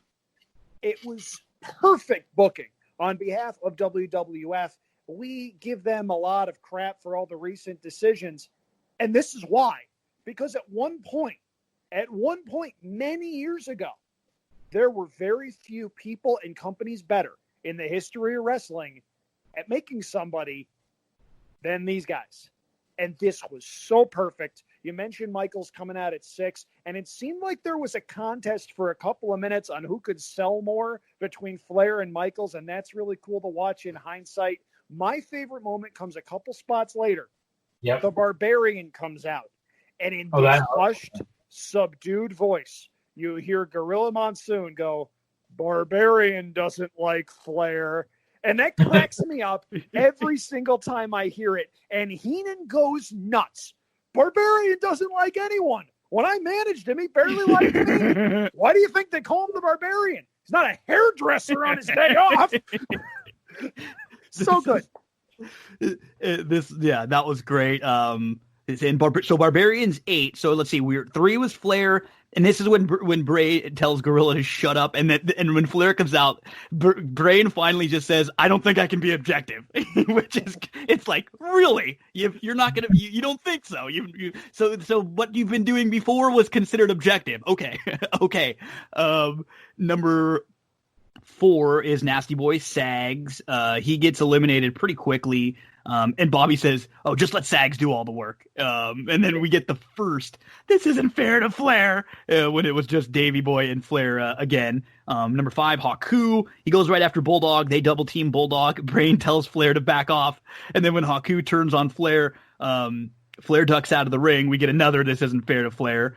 Brain wonders where Mr. Perfect is. Gorilla says he can't be at ringside, but Brain says he's not a manager. He's an executive consultant. Haku works on Flair a little more, and then it's great. Bobby starts cheering for Davey Boy because he goes and he takes the attention away from Flair. Another fair to Flair. Haku's then eliminated. Number 6 is Michaels. He's out. He goes right to work on Flair, and Brain hates it. Jared mentioned the Future Mania match. We even see some Shawn Bulldog stuff. We're going to see them later on in the year for the IC title. And then number 7 is Tito Santana, El Matador. So at this point when he comes in, there are 4 in the ring. It's Bulldog, Shawn, Flair, and Tito. And then Bobby says Shawn Michaels is making guacamole out of El Matador. Look at his tights; they're green. And Tito hits the flying jalapeno. And these two guys in a little bit actually eliminate each other, and they end up having that WrestleMania match at WrestleMania 8 that opens the show, Tito Santana versus Shawn Michaels. You know, like that's the one thing I really love about this Rumble in particular. Like I watch when Tito's in and the 4 that are in, all of the different matchups and the different iterations. Like I'm looking at this going, wow, wouldn't this have been like a fun Superstars tag match here with like Bulldog and Tito versus Shawn and Flair? You know, like that just would have been fun. Like I'm sure it might have been out there somewhere. Who knows? You know, but all of these people who have history with Flair or have future with Flair, and the one thing that continually impresses me every time I watch this back is we see it every year now. There's always the marathon man. You know, there's someone who comes out in the top 3 and who's going to last, and he's going to be there all the way till the end. He's going to be in the final 4. And it's Ziggler sometimes, or CM Punk. It was one year, Miz, whoever it is going to last all the way. But for the most part, they do a lot of ducking and hiding in the corners. There'll be like 10 minutes of a stretch where you don't even see them. Literally everyone that came into this freaking match would go right after Flair, or Flair would go right after them. It's so unbelievable how 15, 20, 30 minutes into the match, Flair's still going after guys. He's doing some of his ducking and hiding and healing stuff, but it's not like we know Flair when he's like begging off all the time. He's really like wanting to prove a point here as we got to the Barbarian. And what I realized when the Barbarian comes out too at number 8, man, this crowd loves the countdown. That's the one thing we see about the crowds. They love to count. And up next, how about this one, Andrew? Number 9, the Texas Tornado, Kerry Von Erich. Where are we? Like 1984, Texas Stadium, 45,000 people when he beats Ric Flair for the title? They just keep getting bigger. Yeah, it's a really cool moment. And as I said earlier, right at the top of this match, you get the sense that any number of guys could potentially win this match. Obviously, Nasty Boy Sags wasn't winning this match. Skinner wasn't winning this match. IRS isn't winning this. Whatever. There are more people that could potentially win this match than couldn't. And, yes. You do a Royal Rumble pool every year, and it's usually 10 of us. We each get 3 numbers, whatever. And there's an audible, God damn it, every time you get someone who isn't a tippy top member of their division because they have no shot. And right. In this Rumble, that didn't really exist. There were a couple of guys that were in there as filler. It wasn't the majority. A lot of the people that were in this match either were stars at the time, had been stars a couple of years prior, in the case of Kerry Von Erich, or were on their way to being guys that the company was going to be able to build around going forward. Yeah, I thought the tornado moment was really cool too. I have a feeling when he came out that him and Flair talked about having a few seconds of just the two of them because a throwback to the Texas Stadium match that they had for the NWA title. You just get the feeling that was set up that way. Like, for the handful of people that are, watching that remember that match that aren't, the kids that are just into wrestling, let's just give them a cool moment here. I definitely think that was completely by design. It was well done. But yeah, I mean, at this point before number 10, you got Flair, Tornado, Bulldog. I mean, yeah, DiBiase got tossed too. Yeah. Yeah, Michaels is probably not winning, but I mean, you've seen 3 or 4 guys that if they won, you wouldn't be like, wow, I'm shocked. Like, so, and like you said, now it's 3 or 4 guys in the whole Rumble, and that's it. And you got 3 or 4 of them in the ring all at once, and we're only up to number 10. And number 10 is the Repo Man, who slowly creeps to the ring. So when he comes in now, we actually have 7 in the ring. It's Flair, Bulldog, Shawn, Tito, Texas Tornado, Barbarian, and the Repo Man. We give Flair giving some chops to Kerry, and then we get to number 11, Greg the Hammer Valentine, who was, hey, I mean, this is his type of match, right? He can get warmed up finally in this match. He can be in a match, a situation where he can get warmed up for 15 minutes, because in fact, last year he was in for 44 minutes plus. And I like this. It's simple, but Gorilla kind of says if he lasts that long this year, he's going to win. And you stop and you think, you're like, oh yeah, you're right. If he gives us a 44-minute performance again, and Brain is freaking out because this is number 11, and we still have not seen Piper, Jake, Undertaker, Macho, Hogan, Sid. We got a ton still to come. So he's like, oh, freaking out because it's just number 11, and Flair's already been in there for a while. Bobby said he wanted Flair to go no more than 30 minutes.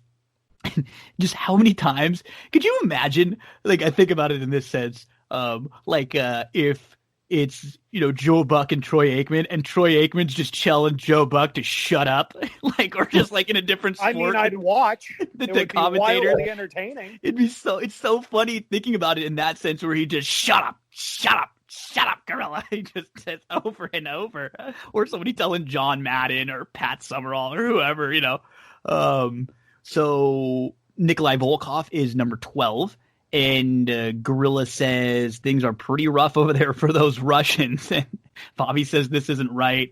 And then this is great. This is one of my favorite things. Bobby said, this isn't right. And Gorilla says, I think it's fair. Just to friggin' piss him off. And Bobby says, not to Flair. It's just so stupid, but so great. We got 9 in at this point, and then Nikolai gets eliminated. And then here comes the Big Boss Man. I mean, he's number 13. He's got a shot. Like, at this point, it wouldn't have been absurd to think that the Big Boss Man could win this thing. He goes crazy on everyone. Greg the Hammer gets eliminated by Repo Man. Shawn Michaels is doing his hanging all over the ropes, and he's pulling himself up. Big Boss Man tosses out Repo Man. So we got 7 in the ring now. And Bobby says, the more they get tossed out, the less attention to Flair. He wants to go to ringside. Gorilla won't let him. And then Flair eliminates the Bulldog and the Texas Tornado back to back. And Tito and Shawn eliminate each other. So very, very quickly, the ring empties out. And those two guys, that ends up sparking a feud for Mania.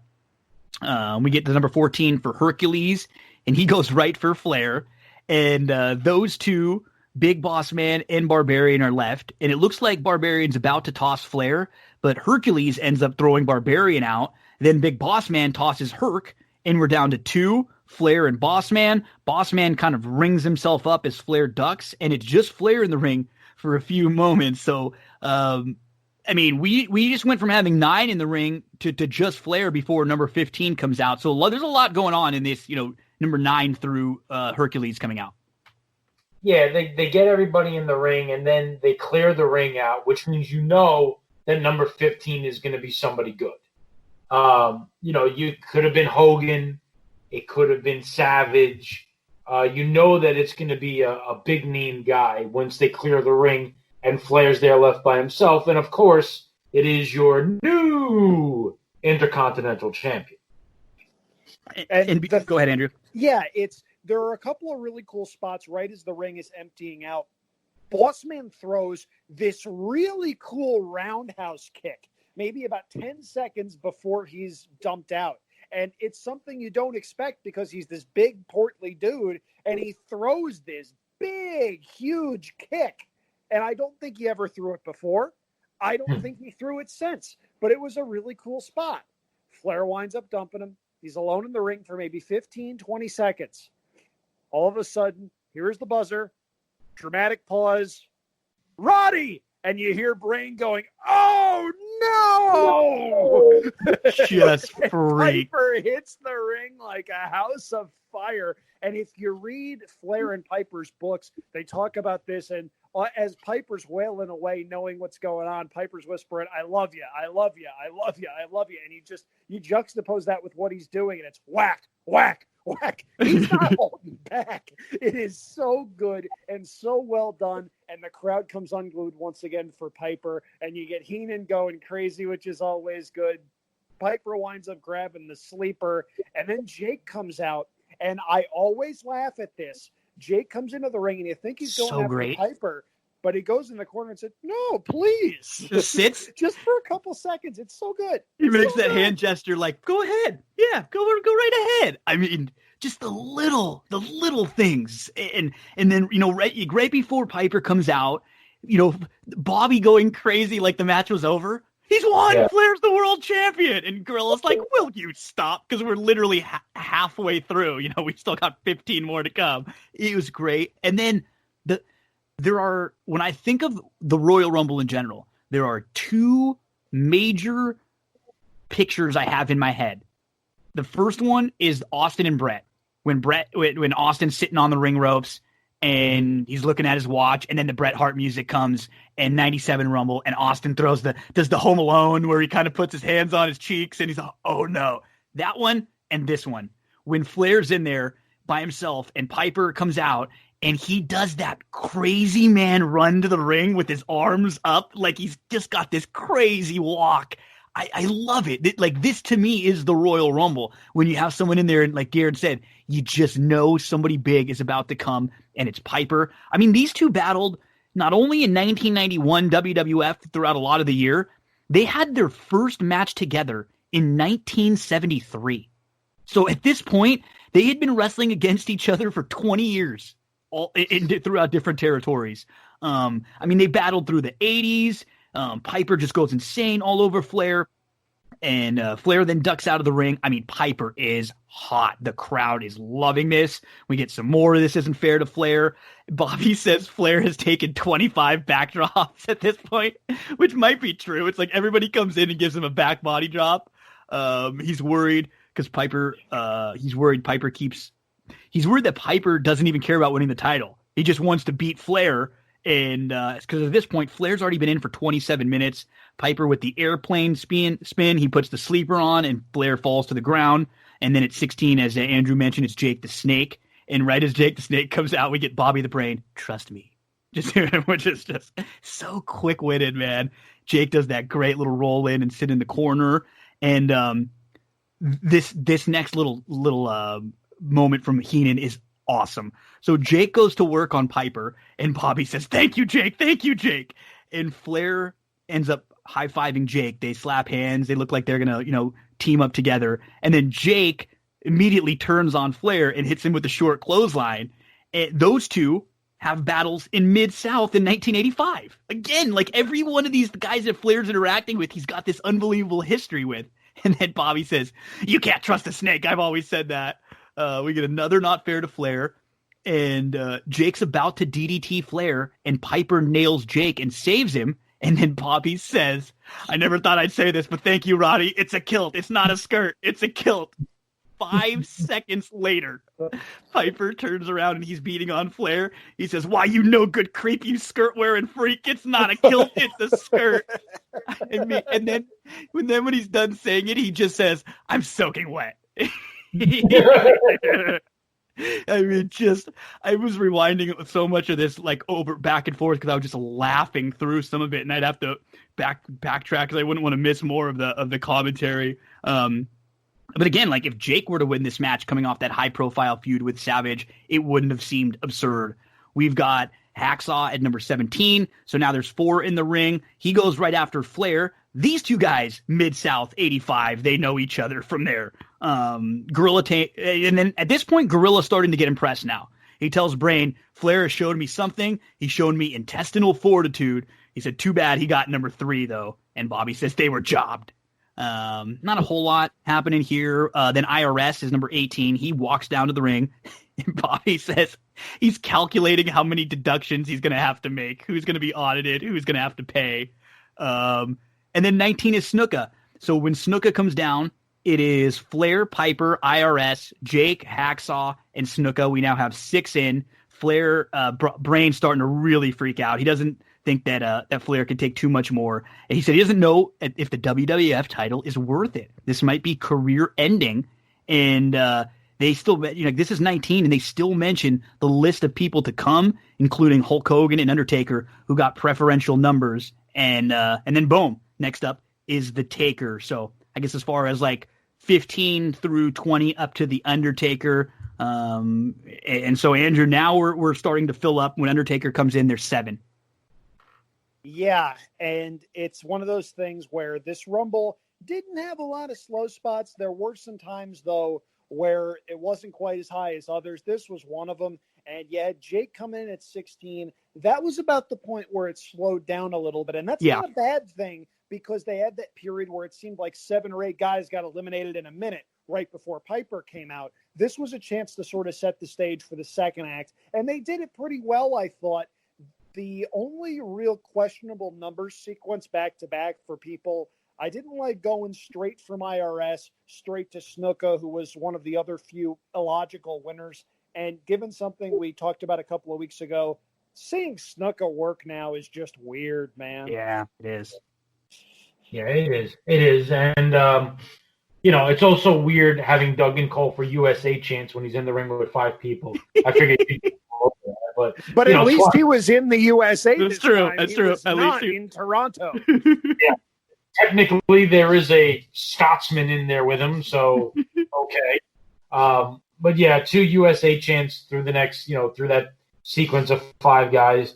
We finally get the with IRS at one of these points where someone is grabbing him and hitting him. I forget who it was, but he's got him by the tie, and Heenan yells out, "Monsoon! He's got him by the tongue!" Which Gorilla loves the tie stuff. That was like the inside joke with them, right? Yeah, love the tie stuff. But yeah, I mean, even Duggan is in this match for a lot longer than you'd expect. He's in there for like 16 or 18 minutes. But yeah, this is when things kind of slow down. Duggan, IRS, Snuka, 3 guys that are not, are not winning. And then things start to pick up, and the Undertaker entrance is, it's the same old Undertaker. By the time he gets to the ring, we're ready to start a countdown for 21. The slow walk. Yeah, he makes it 7 in there, and he immediately eliminates Superfly, which was his Mania 7 opponent the year before. So we get a little throwback to that feud.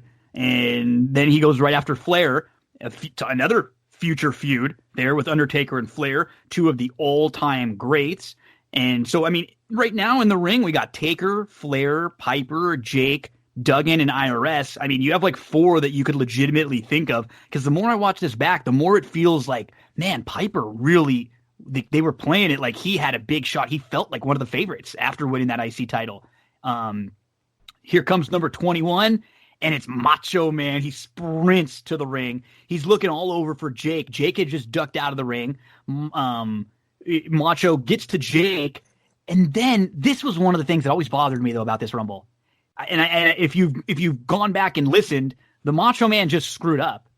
He was not supposed to be eliminated right now, but he eliminates himself. He goes to the top rope with the double axe handle, and he hits it on Jake. And so Gorilla and Bobby, in reality, he's gone. They're talking about the Macho Man like he's out. And then I'm sure it was Vince or whoever backstage had to tell them, oh, crap, Macho Man was not supposed to be eliminated. He's got to be in later because he's a part of other spots that are still going to be happening. He's got to get back in the damn ring. So they try to sell it like you don't have to eliminate.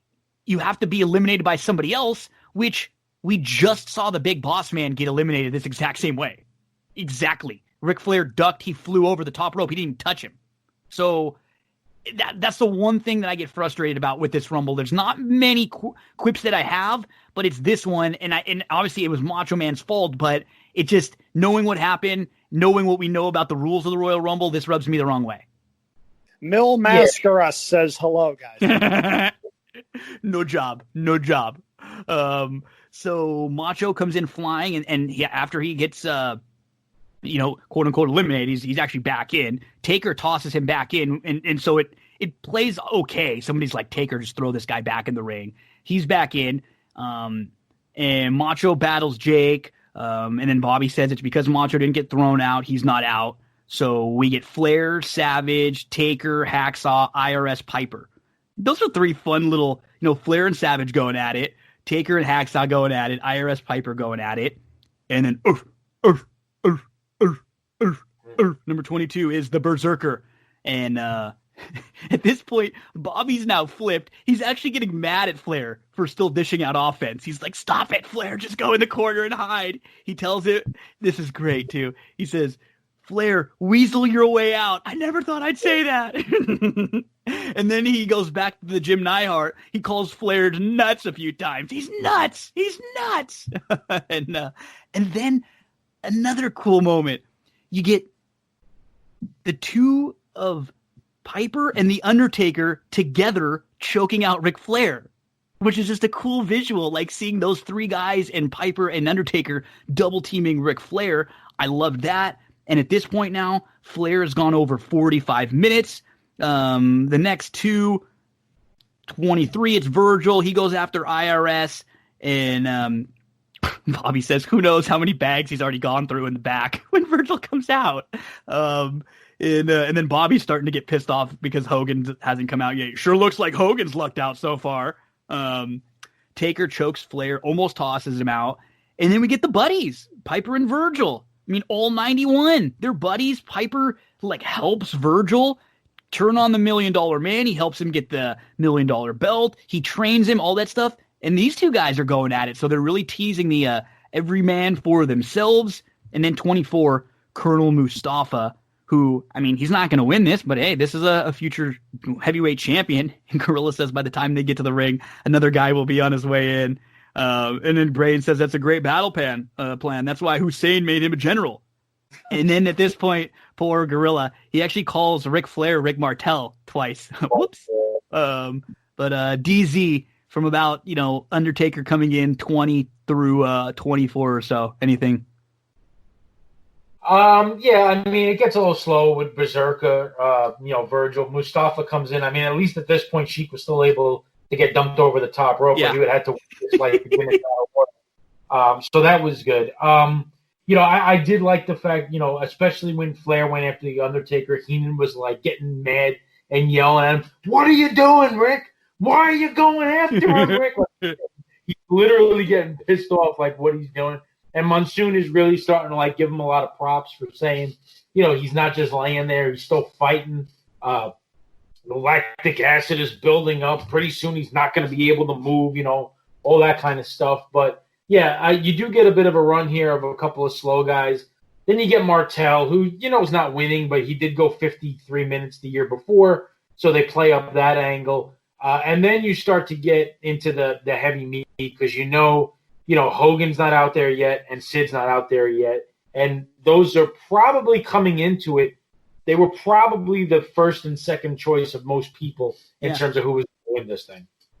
Yeah, that's a pretty good assessment of everything. And this was where you were sort of building up to where the last couple of guys could come in and clear the ring. And once Hogan and Sid got in, that's pretty much what happened. People started lining up. But this was sort of the slower time there. It was a pretty good line with the Iron Sheik. That's for darn sure, talking about how the slow walk to the ring and da-da-da-da-da-da-da-da. Always good to get in some jokes on Sheiky, baby. So at this point, there's 9 left. We got Flair, Piper, Taker, Savage, IRS, Duggan, Verge, Mustafa, and Berserker. And then at 25, it's the model, Rick Martel. And that, it's funny.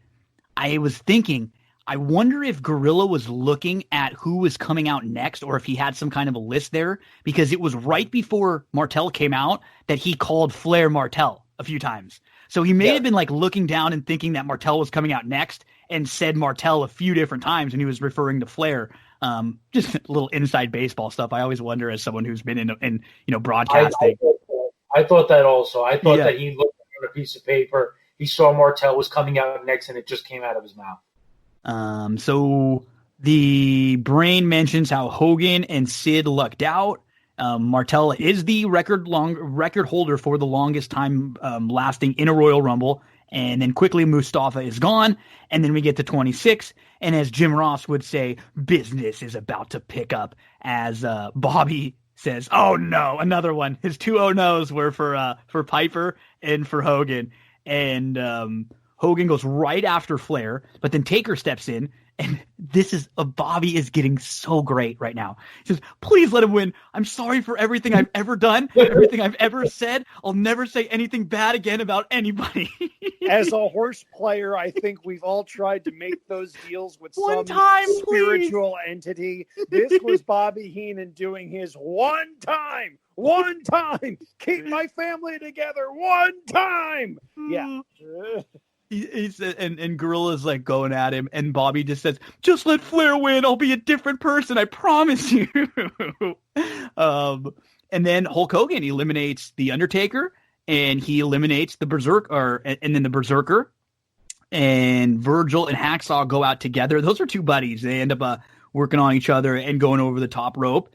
And as we get to number 27, Skinner, the one thing I kind of forgot until watching this back is Hogan and Flair were going at it a lot late in this. I kind of forgot how much they were, because it's weird. You coming out of this show, when you see the way that Sid and Hogan in together after the Rumble, you feel like, okay, that's the direction that they're going. But then you watch the Rumble, and there is a ton of Hogan Flair interactions in here, and they definitely felt like they were, they weren't done with that going forward. Skinner makes it 7 in the ring, so it's Hogan, Flair, Savage, Piper, IRS, Martel, Flair and Hogan going at it, and Bobby said it's not fair to Flair that he's still in there. We even got another world champ coming out here, Sergeant Slaughter. He comes in, Skinner gets eliminated, and at this point, it has been 55 minutes for Flair. Bobby says, just give him the title. And then he says, he's again, if Flair wins, he will never say or do anything bad ever again. I just am loving this. The shades that we're seeing of Bobby, this man who's just like melting right now. Number 29, good guy, babyface Sid Justice. He gets a big pop. And we still see Flair and Hogan. They're going at it. And Flair is 56 minutes in. He looks like he's been in the ring for 5 minutes. He's still going quick. His pace is incredible. He's not hiding. He's not cowering a whole ton. And Sid goes after Flair. And then Gorilla starts talking about how, Flair's body is just going to shut down soon. Pretty soon, he's just not going to be able to move, period. And then we're number 30. And it's the Warlord. And Gorilla says it. But Brain says, you never know. Gorilla says it can only be one guy. And Brain says he was right. It's the Warlord. It just was so stupid here. And then more Hulk and Flair. They're still going at it. Sid Justice tosses Slaughter over. So now we're down to Flair, Hogan, Piper, Sid, Martel, Warlord, Macho Man, and IRS. It's going to be one of these guys that wins the title. Another not fair to Flair, having to be in there that long, over an hour. Piper tosses IRS. He's gone.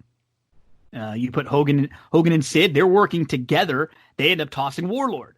So now we are down to 6 for the title before we get to the final finishing sequence. Anything from about the point where Martel comes in through this point where we're down to the final 5 or 6. DZ. Yeah, here's where I have one of my 2 gripes with this match.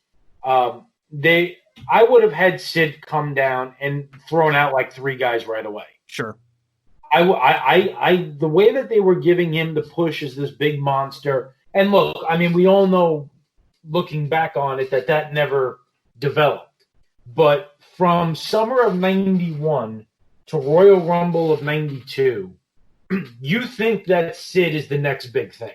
Mm-hmm. That's how it looks. And he comes down. And at the time, you have Martel in the ring, you have Slaughter in the ring, you have Skinner in the ring, you have IRS in the ring. He could have easily thrown out 3 of those guys in the first 30 seconds and had this big moment where he comes in and cleans house of 3 guys that are not winning. I agree. He kicked IRS twice, and then that was kind of like it. So to me, that was a missed opportunity. Especially because we haven't seen, at this point, Sid got hurt before the Survivor Series, 91.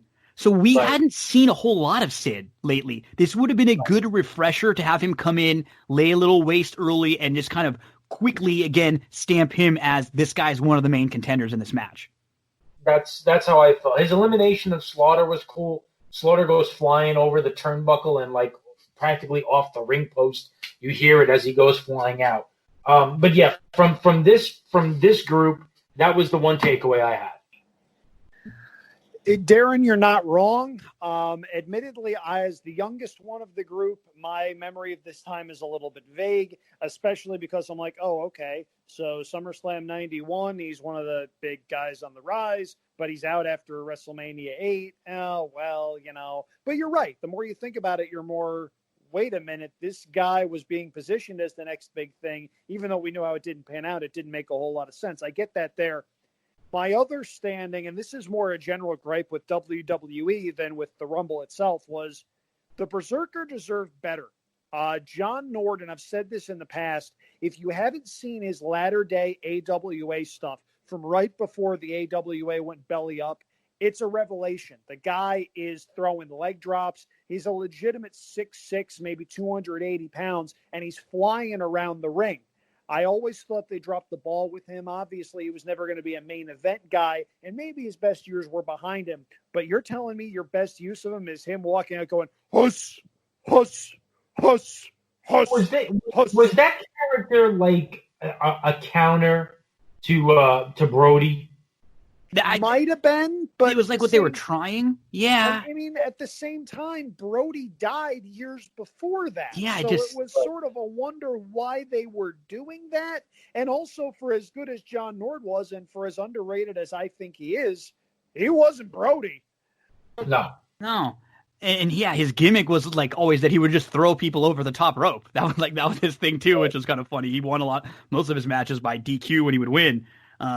So yeah, now we're down to, with the Warlords out, we're down to 6 for the title after Warlord gets tossed. So it's Hogan and Flair working on each other, and then Sid tosses both Piper and Martel here.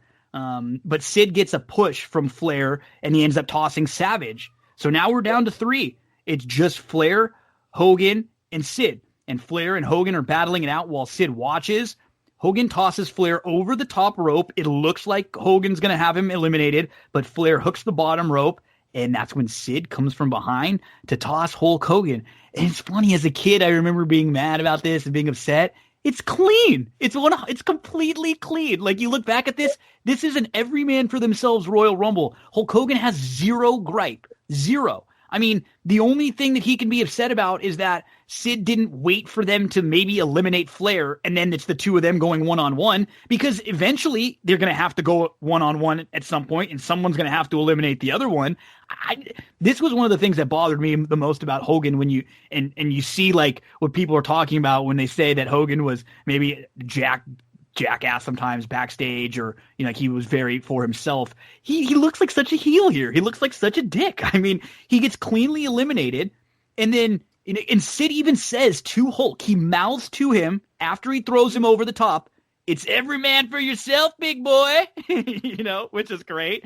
And then Hogan grabs Sid's arm. He tries to pull him out, and Flair comes from behind and eliminates Sid. I mean, there's nothing about this that makes Hulk Hogan look good.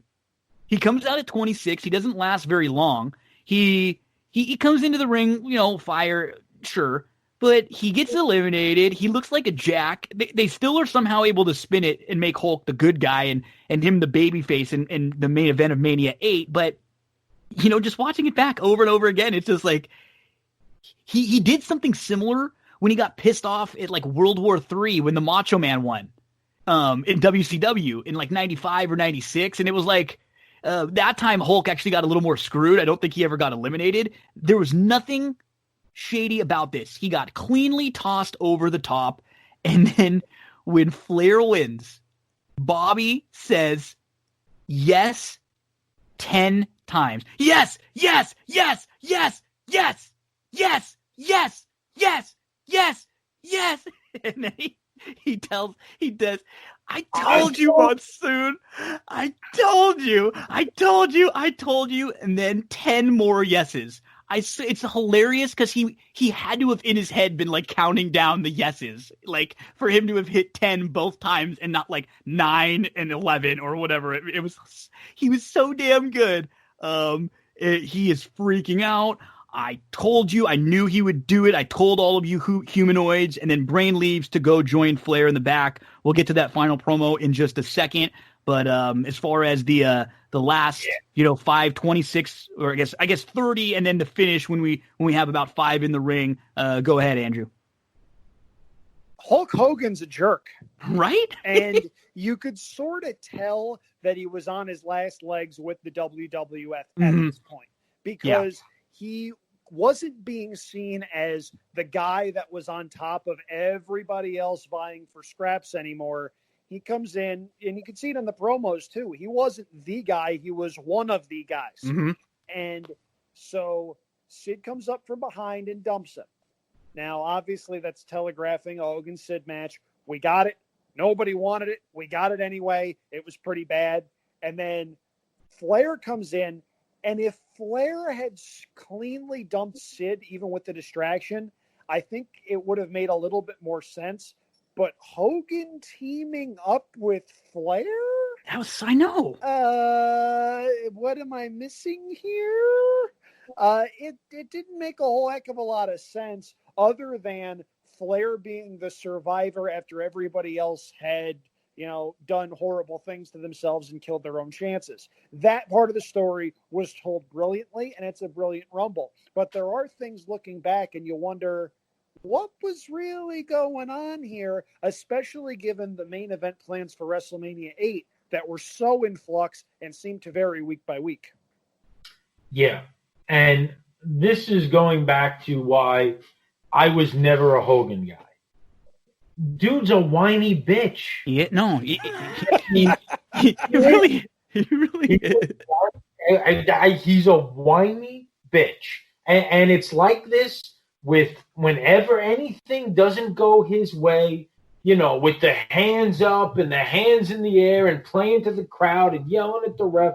And now taking on a heel persona, helping Flair win because that's better for him for whatever reason. And then the thing that drives me nuts more than anything, and I get it, they're setting up the match. Ric Flair just went from number 3 to winning the Royal Rumble in the ring for an hour, winning the WWF title, and he's out of the ring and gone. And you got Hogan in the middle of everything when he just lost after going in at 26. He lost. He looked like a little baby too after losing. And the last guy in the ring is Hogan because it always has to be Hogan no matter what. I get it. They're setting up the match, but they could have done a Hogan Sid thing where they start punching each other up the aisle to the back, or they're having to be separated outside of the ring. Absolutely. How does it happen where the guy that wins Royal Rumble and wins the title is basically shipped out of the ring? You don't see him again until he's backstage. The guy that just won the title. It makes no sense, but of course it does, because we got to finish the show with Hogan in the middle of the ring. That's got to be the moment. Hogan must pose. And it's why I could not stand him. And to this day, I can't stand him. Guy's a whiny bitch whenever he doesn't get his way. And I will take that to my grave. He always says really nice things about you, though. Yeah, I'm the one guy. I'm the one guy that he likes. I'm the one guy that Hogan won't have a problem putting over. I mean, I will, if they didn't at least they gave the Flair the moment to cut his promo and to celebrate backstage, but this should have been done in the ring. This should have been done in the ring. He should have been cutting a promo to the crowd. He should have been having a celebration there. The crowd should have been able to boo him, there. Yep. It would have been, it just would have been a little more heat. And it's so crazy when you watch the end of this and we all go, oh, they were never going to go Flair and Hogan. They just weren't. You could see the way that they ended this show. Just what you said, Darin. Like, they teased that Flair and Hogan is going to be the WrestleMania match. We talked all about it in our recap of WrestleMania 8, how they had that press conference where they announced Hulk Hogan as the #1 contender. They were never – you could – all along, you see the way they end this show, this was always the plan. It was always going to be Sid and Hogan, no matter what. And we get Ric Flair back – or before we do – one of the funniest, this is one line that as a kid I used to say over and over. So Sid and Hogan are getting separated by the officials, and Sid's kind of walking down the aisle away, like backwards, and he yells to Hogan, come on, I'll kill you. Yeah. Just so random, and I always would say, come on, I'll kill you. And then we get Ric Flair with the celebration promo with Mean Gene. Jack Tunney presents Flair with the belt with a tear in my eye. This is the greatest moment in my life. You walk around this world and tell everybody you're #1. The only way to stay #1 is to be #1. And this is the only title in the wrestling world that makes you #1. When you're the king of the WWF, you are #1. Woo! And that's when Mean Gene says, put that cigarette out to somebody backstage, which is just freaking great. I mean, we all remember the tear in my eye. It's unfortunate for Charlotte Flair that this is the greatest moment in Flair's life and not one of the days that his kids were born. Nonetheless, this is the greatest moment of his life. Yeah. And then you got Perfect and Heenan. We're not ones to say we told you so, but we told you so. It's just a great promo. It would have been better in the ring for all the reasons that we said. But yeah, it's just, the tear in my eye line, is one that goes down in, in canon in WWE history. It's just one of those historic moments. It's an historic event. And, look, the Royal Rumble was always going to be successful. But if you think about it, nobody even remembers that Duggan won the first one ever. That wasn't even a pay-per-view. Mm-hmm. 89, Big John Studd. Some people could tell you that he won that Rumble. And then the next 2 years, it was kind of a meaningless Rumble because it was won by the already WWE champion. So it didn't mean anything. So, other than Hogan just being the top guy. This is really the first Royal Rumble that really matters. Yep. And it feels like for Royal Rumble, like it feels like in the WrestleMania era, like WrestleMania 3 starts it. Like we kind of forget about WrestleMania 1 and 2 when we talk about like the WrestleMania era. I think it's the same with the Royal Rumble. It's like 92 starts the Royal Rumble era. Right. Yeah. I mean, in 91, Hogan wins it and he ends up, facing Slaughter. But it wasn't like he had to win it to face Slaughter. No. 90, he was the champion. 91, which is why I never understood, thinking back why they had him win in 90. They could have had Warrior win and challenge Hogan. But, they weren't thinking that way back then. And 91, again, he just happened to win it. And then, they probably had him win it because they knew he was winning the title at WrestleMania. But so they wanted to, put some steam under him. This is the first one, because then in 93, is when Yoko wins it and challenges it. By the way, I mean, you think about a year difference. This Rumble ends with the last 5 guys are Piper, Savage, Hogan, Flair, Sid. The 93 Rumble is won by Yokozuna to face Bret Hart, who's going to be your WWF at the time champion at WrestleMania 9. I mean, Bret lost to the Mountie a few days before this. There's no Flair. Hogan's in that stupid tag team match where then, we know what happens at the end of WrestleMania 9, but you get where I'm going, and there's no Sid. The difference of this company between Royal Rumble 92 And Royal Rumble 93 is a calendar year. It feels like 5 years. Okay, I'm going to go in a completely different direction because Darin said a lot of really cool, really interesting things. But I've got one thing that I need to ask. I need to ask a favor, Gino. I need you to put that cigarette out. Now, this promo might be my favorite Ric Flair promo that he's ever done. Yeah. You're supposed to hate this guy. You're supposed to want this guy to get his ass kicked. There is not a single person at one time or another that has not felt the way Ric Flair feels in that moment, having done something that a lot of people thought he could not do and then done it. Wrestling is best when it plays off of genuine emotions that people can relate to. You want to hate Ric Flair. You really do. You're supposed to hate this character. This character is supposed to be the jet-flying, limousine-riding, wheel-and-dealing, kiss-stealing son of a gun. You want to hate him. In this moment, you can't, because he has proven that he's every bit as good as he said he was. And you look at this, and you look at everything that went into this. Flair writes about this. He talked about having to deal with Jim Herd wanting to make him Spartacus. He talked about all the dusty finishes that relegated Jim Crockett Promotions to irrelevance before Ted Turner bought WCW. You look at all the things that he went through, and all of a sudden his promo takes on a very different meaning, especially when he talks about how this is the only title in the wrestling world that makes you number one. It's heavy stuff.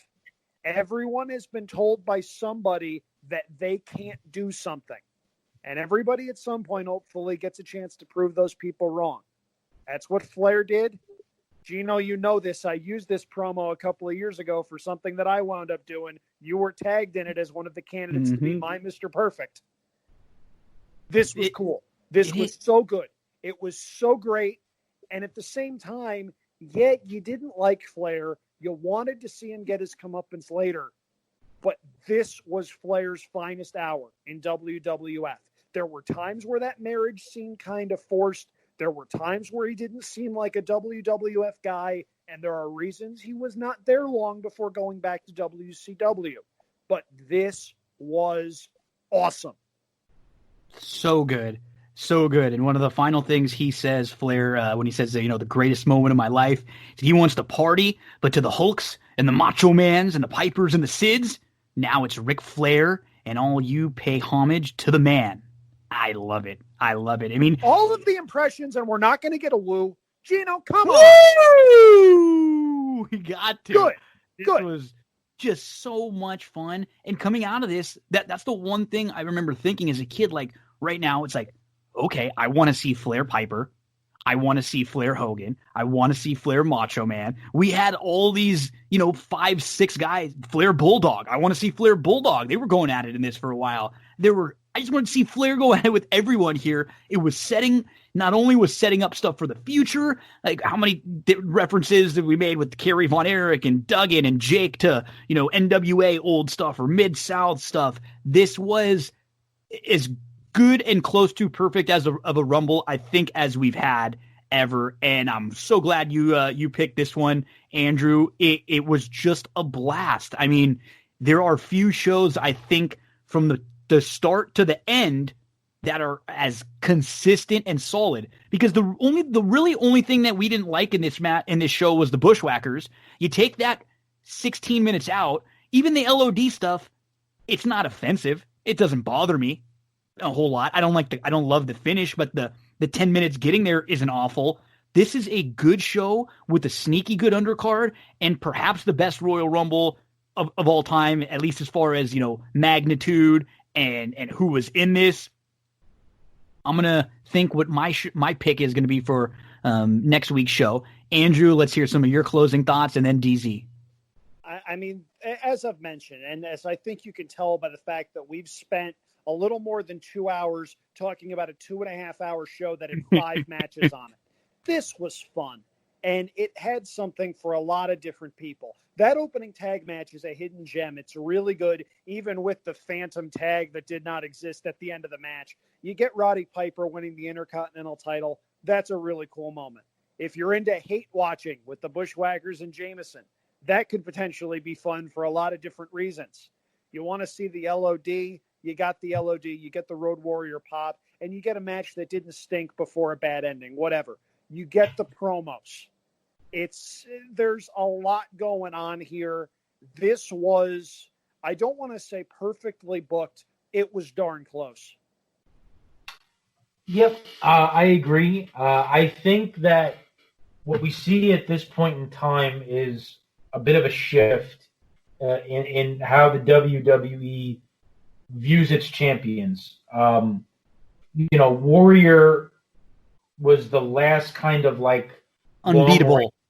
Yeah, like he would carry it through for basically 9 or 10 months until he didn't have a clean loss to Slaughter. Slaughter has it for a pay-per-view, loses it to Hogan. Hogan's got it then for 6 months, and then it goes to Taker, and then it goes back to Hogan. Then it gets stripped, then it goes to Flair. Now, I know that the Flair-Savage match at WrestleMania 8 was great, and I don't want to change it. But there is an argument to be made that Flair should have had a longer run with this belt. Yes. And that he could have carried this belt all the way through to, the fall Survivor Series where he could have dropped it to Brett, later on. Because it's funny that they take the belt off it and they put it back on Savage and then eventually put it back on Flair. When a year from now, McMahon basically views Savage as a guy that's washed up and starts to do commentary. Well, what you're just saying is like having all of these different contenders chase Flair would have been way better for a while. Warrior and Flair.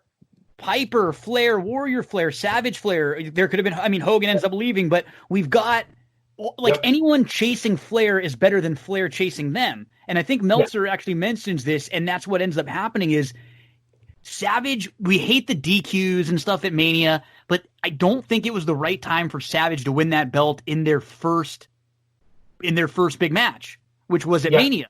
They should have had that go on a little bit longer, almost in the same way as what they should have done at WrestleMania 5. I just talked about that one the other day, where they have Hogan beat Savage, but then the problem is you could have let Hogan chase him a little bit longer into SummerSlam maybe, and then your house shows are going to be better. As soon as you give the babyface the win, it's just kind of over. Yeah, and that's a great example because if you think about it in '89, Hogan wins the title at 5. Does he defend the title at SummerSlam? No. Does he defend the title at Survivor Series? They have no heels because this was what the problem was with Warrior when he ends up winning it in 90. They didn't. Yeah. Macho was your best heel that you had. And as soon as you beat him immediately and you send him down the card to where he's in a tag match with Dusty Rhodes the next year, like a mixed tag, he was your legitimate heel that people actually thought he wasn't bigger than Hogan, but he was crazy enough to where you thought he might be able to beat Hogan. And what's funny is, in doing the research for that show, do you know in their entire history, Hulk Hogan and Macho Man, Hulk Hogan has never one time been pinned by the Macho Man. Yeah, I'm sure. Not one time. Not one match. Never. Coincidence. Yeah. But but again, it speaks to the point. They took the belt off Macho Man in '89. They put it on Hogan. Hogan goes SummerSlam, Survivor Series, Royal Rumble, does not defend the title at a single pay-per-view until WrestleMania 6. Now they put the belt on Flair, take it back off to have the Savage Warrior match, which was a fine match. Don't get me wrong, and I enjoyed it. But now we get to the point of WWE where belts start to move around a lot more than they used to. And going back to my original point, I think Flair should have had a run at least through SummerSlam. At least, maybe even into the fall. And I think they missed the boat on that. But that being said, this moment, as Andrew so eloquently said, is one of those moments that makes wrestling, that makes the Royal Rumble, that makes the WWE, that certainly makes Ric Flair. He was never a WWE, WWF guy. We knew when we were watching it that it felt forced, and he was still an NWA, WCW guy. But And I liked Flair, so I never wanted to hate him. But this was an extremely cool moment that will be talked about forever. Yeah, I just love it. Just love this. And I'm very grateful, Andrew, that you picked this one. I'm sure we would have gotten to it eventually, but this was a ton of fun to watch and to research and to go back on over the last week or so. Okay, folks, we're ready for next week. For the first, this is a show that I've teased a couple times, talked about how much I like it. For the first time, we're going to be heading to the King of the Ring 1993. Okay. This is a show that I really like. We're going to get a Brett Perfect match that's really good. We get a couple other good Brett matches. We get that rematch, which ends up it's a bad match, but it's Hogan versus Yokozuna. So we get to see Hogan on our card on WWF TV for the final time for what ends up being about, I don't know, 9 years until he comes back in the NWO era. So one of my personal favorite shows, being a Bret Hart guy. I love this show, and we're going to be talking King of the Ring 93 next week. That's great, because I've literally, when I was talking with my wife Amanda before this, she said, "What do you think?" And I said, "I don't know. I see what Gino picks tonight, but I might actually go King of the Ring 93. Nice. Hell yeah. I love that, because we're Brett guys too, and this is a great night for Brett. They basically, when you kind of do some of your research and read back, it was basically a show and a quote unquote title that they created for Brett. You know, they brought the King of the Ring back right after Brett had lost the championship, and this was kind of supposed to give him, another push back in the direction towards the main event. So also take some of the stink off of Hogan refusing to drop the belt to him. Yeah. So we could talk about that at length and add it to the many reasons why I can't stand Hogan, where he actually gave an interview where somebody said to him from the audience, when somebody asked the question about people that he refused to put over, and he stood up there and says, "I never refused to put anybody over, brother." And a guy yells out, "Bret Hart," and Hogan goes, "It wasn't his time yet, brother." Yeah, come on. What? What? Yeah. Like, I'm sorry, Hulk. You wish that you had, Hart had more wrestling ability in a fingernail than Hogan had in his entire body. And it's ridiculous for him to stand up there and say it wasn't his time yet, brother. It's just ridiculous. Yeah, we'll get to talk about all that and what the initial plans were from WrestleMania to SummerSlam, which ended up getting nixed. And this is right before Lex Luger makes the turn. So, Andrew, next week, King of the Ring 93, my friend. I know you got to get out of here because you got to film. You got to go record and film your podcast for the weekend, the JD and Champagne show, JD and Champagne show, right? Champagne and JD. Let's get the order there we go. Here. I was going to say we got to get top billing for AC there. So go get on that, buddy. Thank you. Give us your plugs. Well, first of all, it wasn't just getting top billing. It was doing a logo wherein my height was accurately represented. If you look at that logo, there's a reason I'm about 5 or 6 inches taller than my co-host, who I love dearly and respect very much. But at any rate, my Twitter is at Andrew Champagne.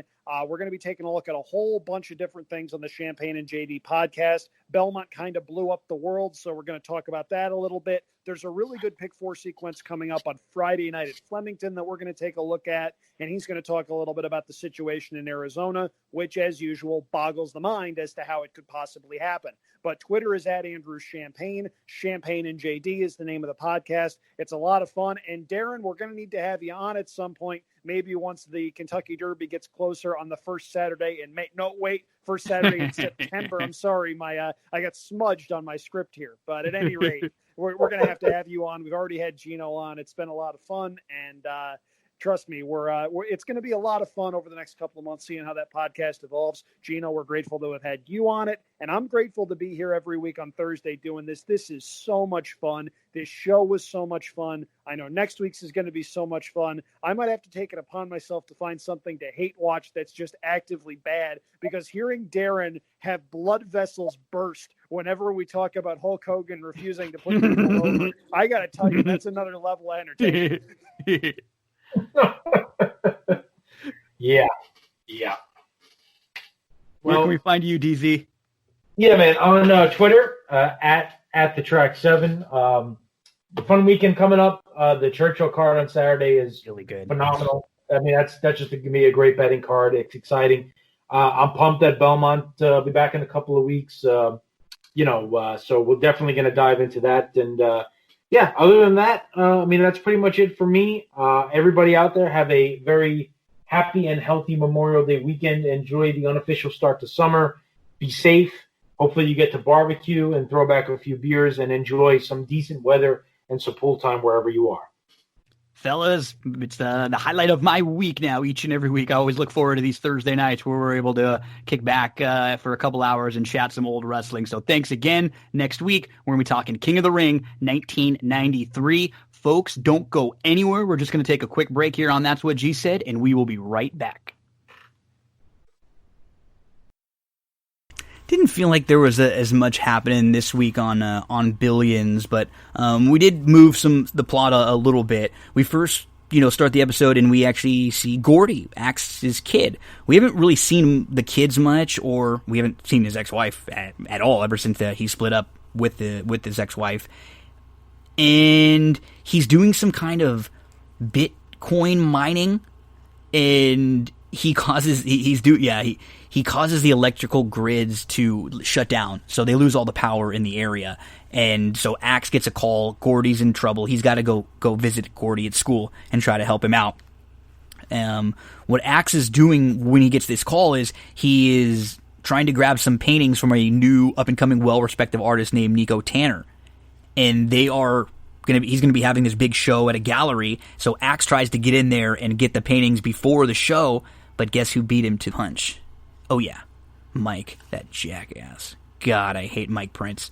So Prince buys all the paintings from Nico, which really pisses Axe off. So Axe is trying to get Nico to do some more paintings for him, but he doesn't seem interested in being paid. He said he doesn't want to be a commissioned artist. But Axe, you know how Axe, he's not going to stop there. He tries to set things up. He actually buys him this really nice place. He rents him this huge loft that has got this unbelievable lighting in, and he puts the full court press on where he brings him some of the great pizza.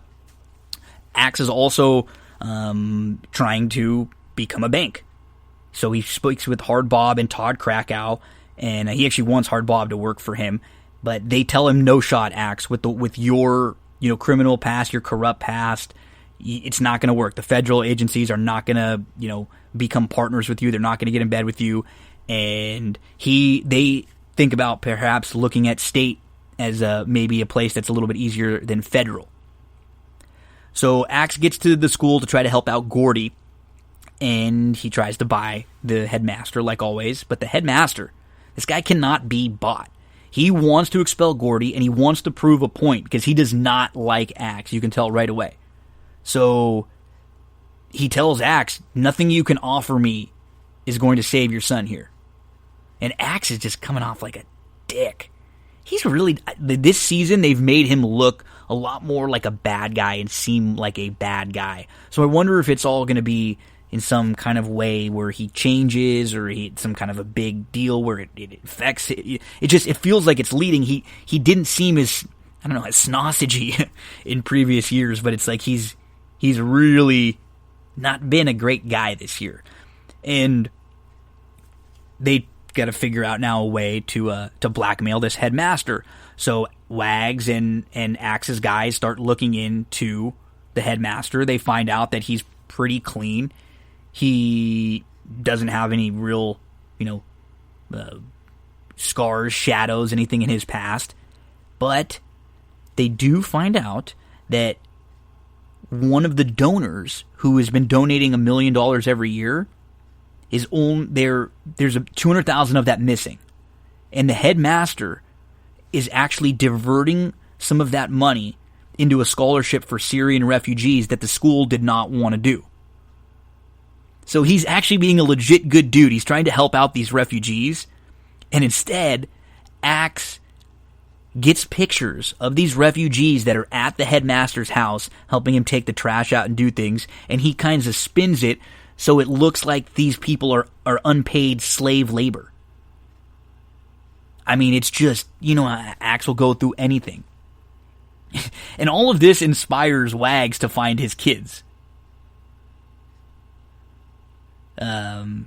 Gordy is reinstated because they get the blackmail. The headmaster gets blackmailed, and Axe says he won't go to the press or to the public about these Syrian refugees and everything. So not only does Gordy get reinstated, but they give Axe the opportunity to speak at an assembly, and he just goes off. I mean, he's just angry and bitter, and he's talking about the real world and how monsters like him are going to get them. And yeah, he's just coming off like a jack. So the most of the episode is about Axe and him trying to get Nico and helping his son out. But we do have obviously Chuck's storyline, which and then Taylor's storyline for the show. Chuck's dad has not been paying his donation pledge to Yale. And so Chuck goes back to Yale. He's going to go back to teach. He wants to kind of find his roots, and maybe this will help him become a better man, because when he was in college, he felt like that was the happiest time of his life.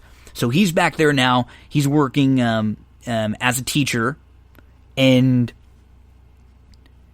Kate is able to pull off this really cool coup where they have $5 million of funds that are given to them, but it's quickly asked to be taken back.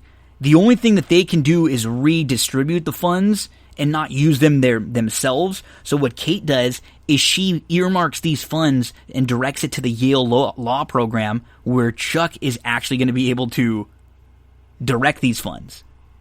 Really smart. She's awesome. So Taylor is trying to help a university get rid of some of its fossil fuel positions, and Sarah does a really great job in helping this move forward. And Sarah finds something out, that if they were able to take some of the positions that they kind of help this university get off, they will get a lot of money. Taylor doesn't want to do that. He thinks it's a little shady. It's a little gray area. They think it's a little bit of a gray area. So Taylor says no. Axe Cap ends up getting that position. They make money, and Sarah leaves. She quits. And Sarah tells Taylor off and says that you are only half in on this whole thing. There's a really cool scene before this, too, where Taylor meets with Wendy. And Wendy's giving Taylor some advice. And Wendy says there's an exercise about your soul, and says, here, for $10, I will buy your soul. Will you give it to me? Taylor doesn't believe in the soul, yet Taylor still hesitates. It was a really cool scene there.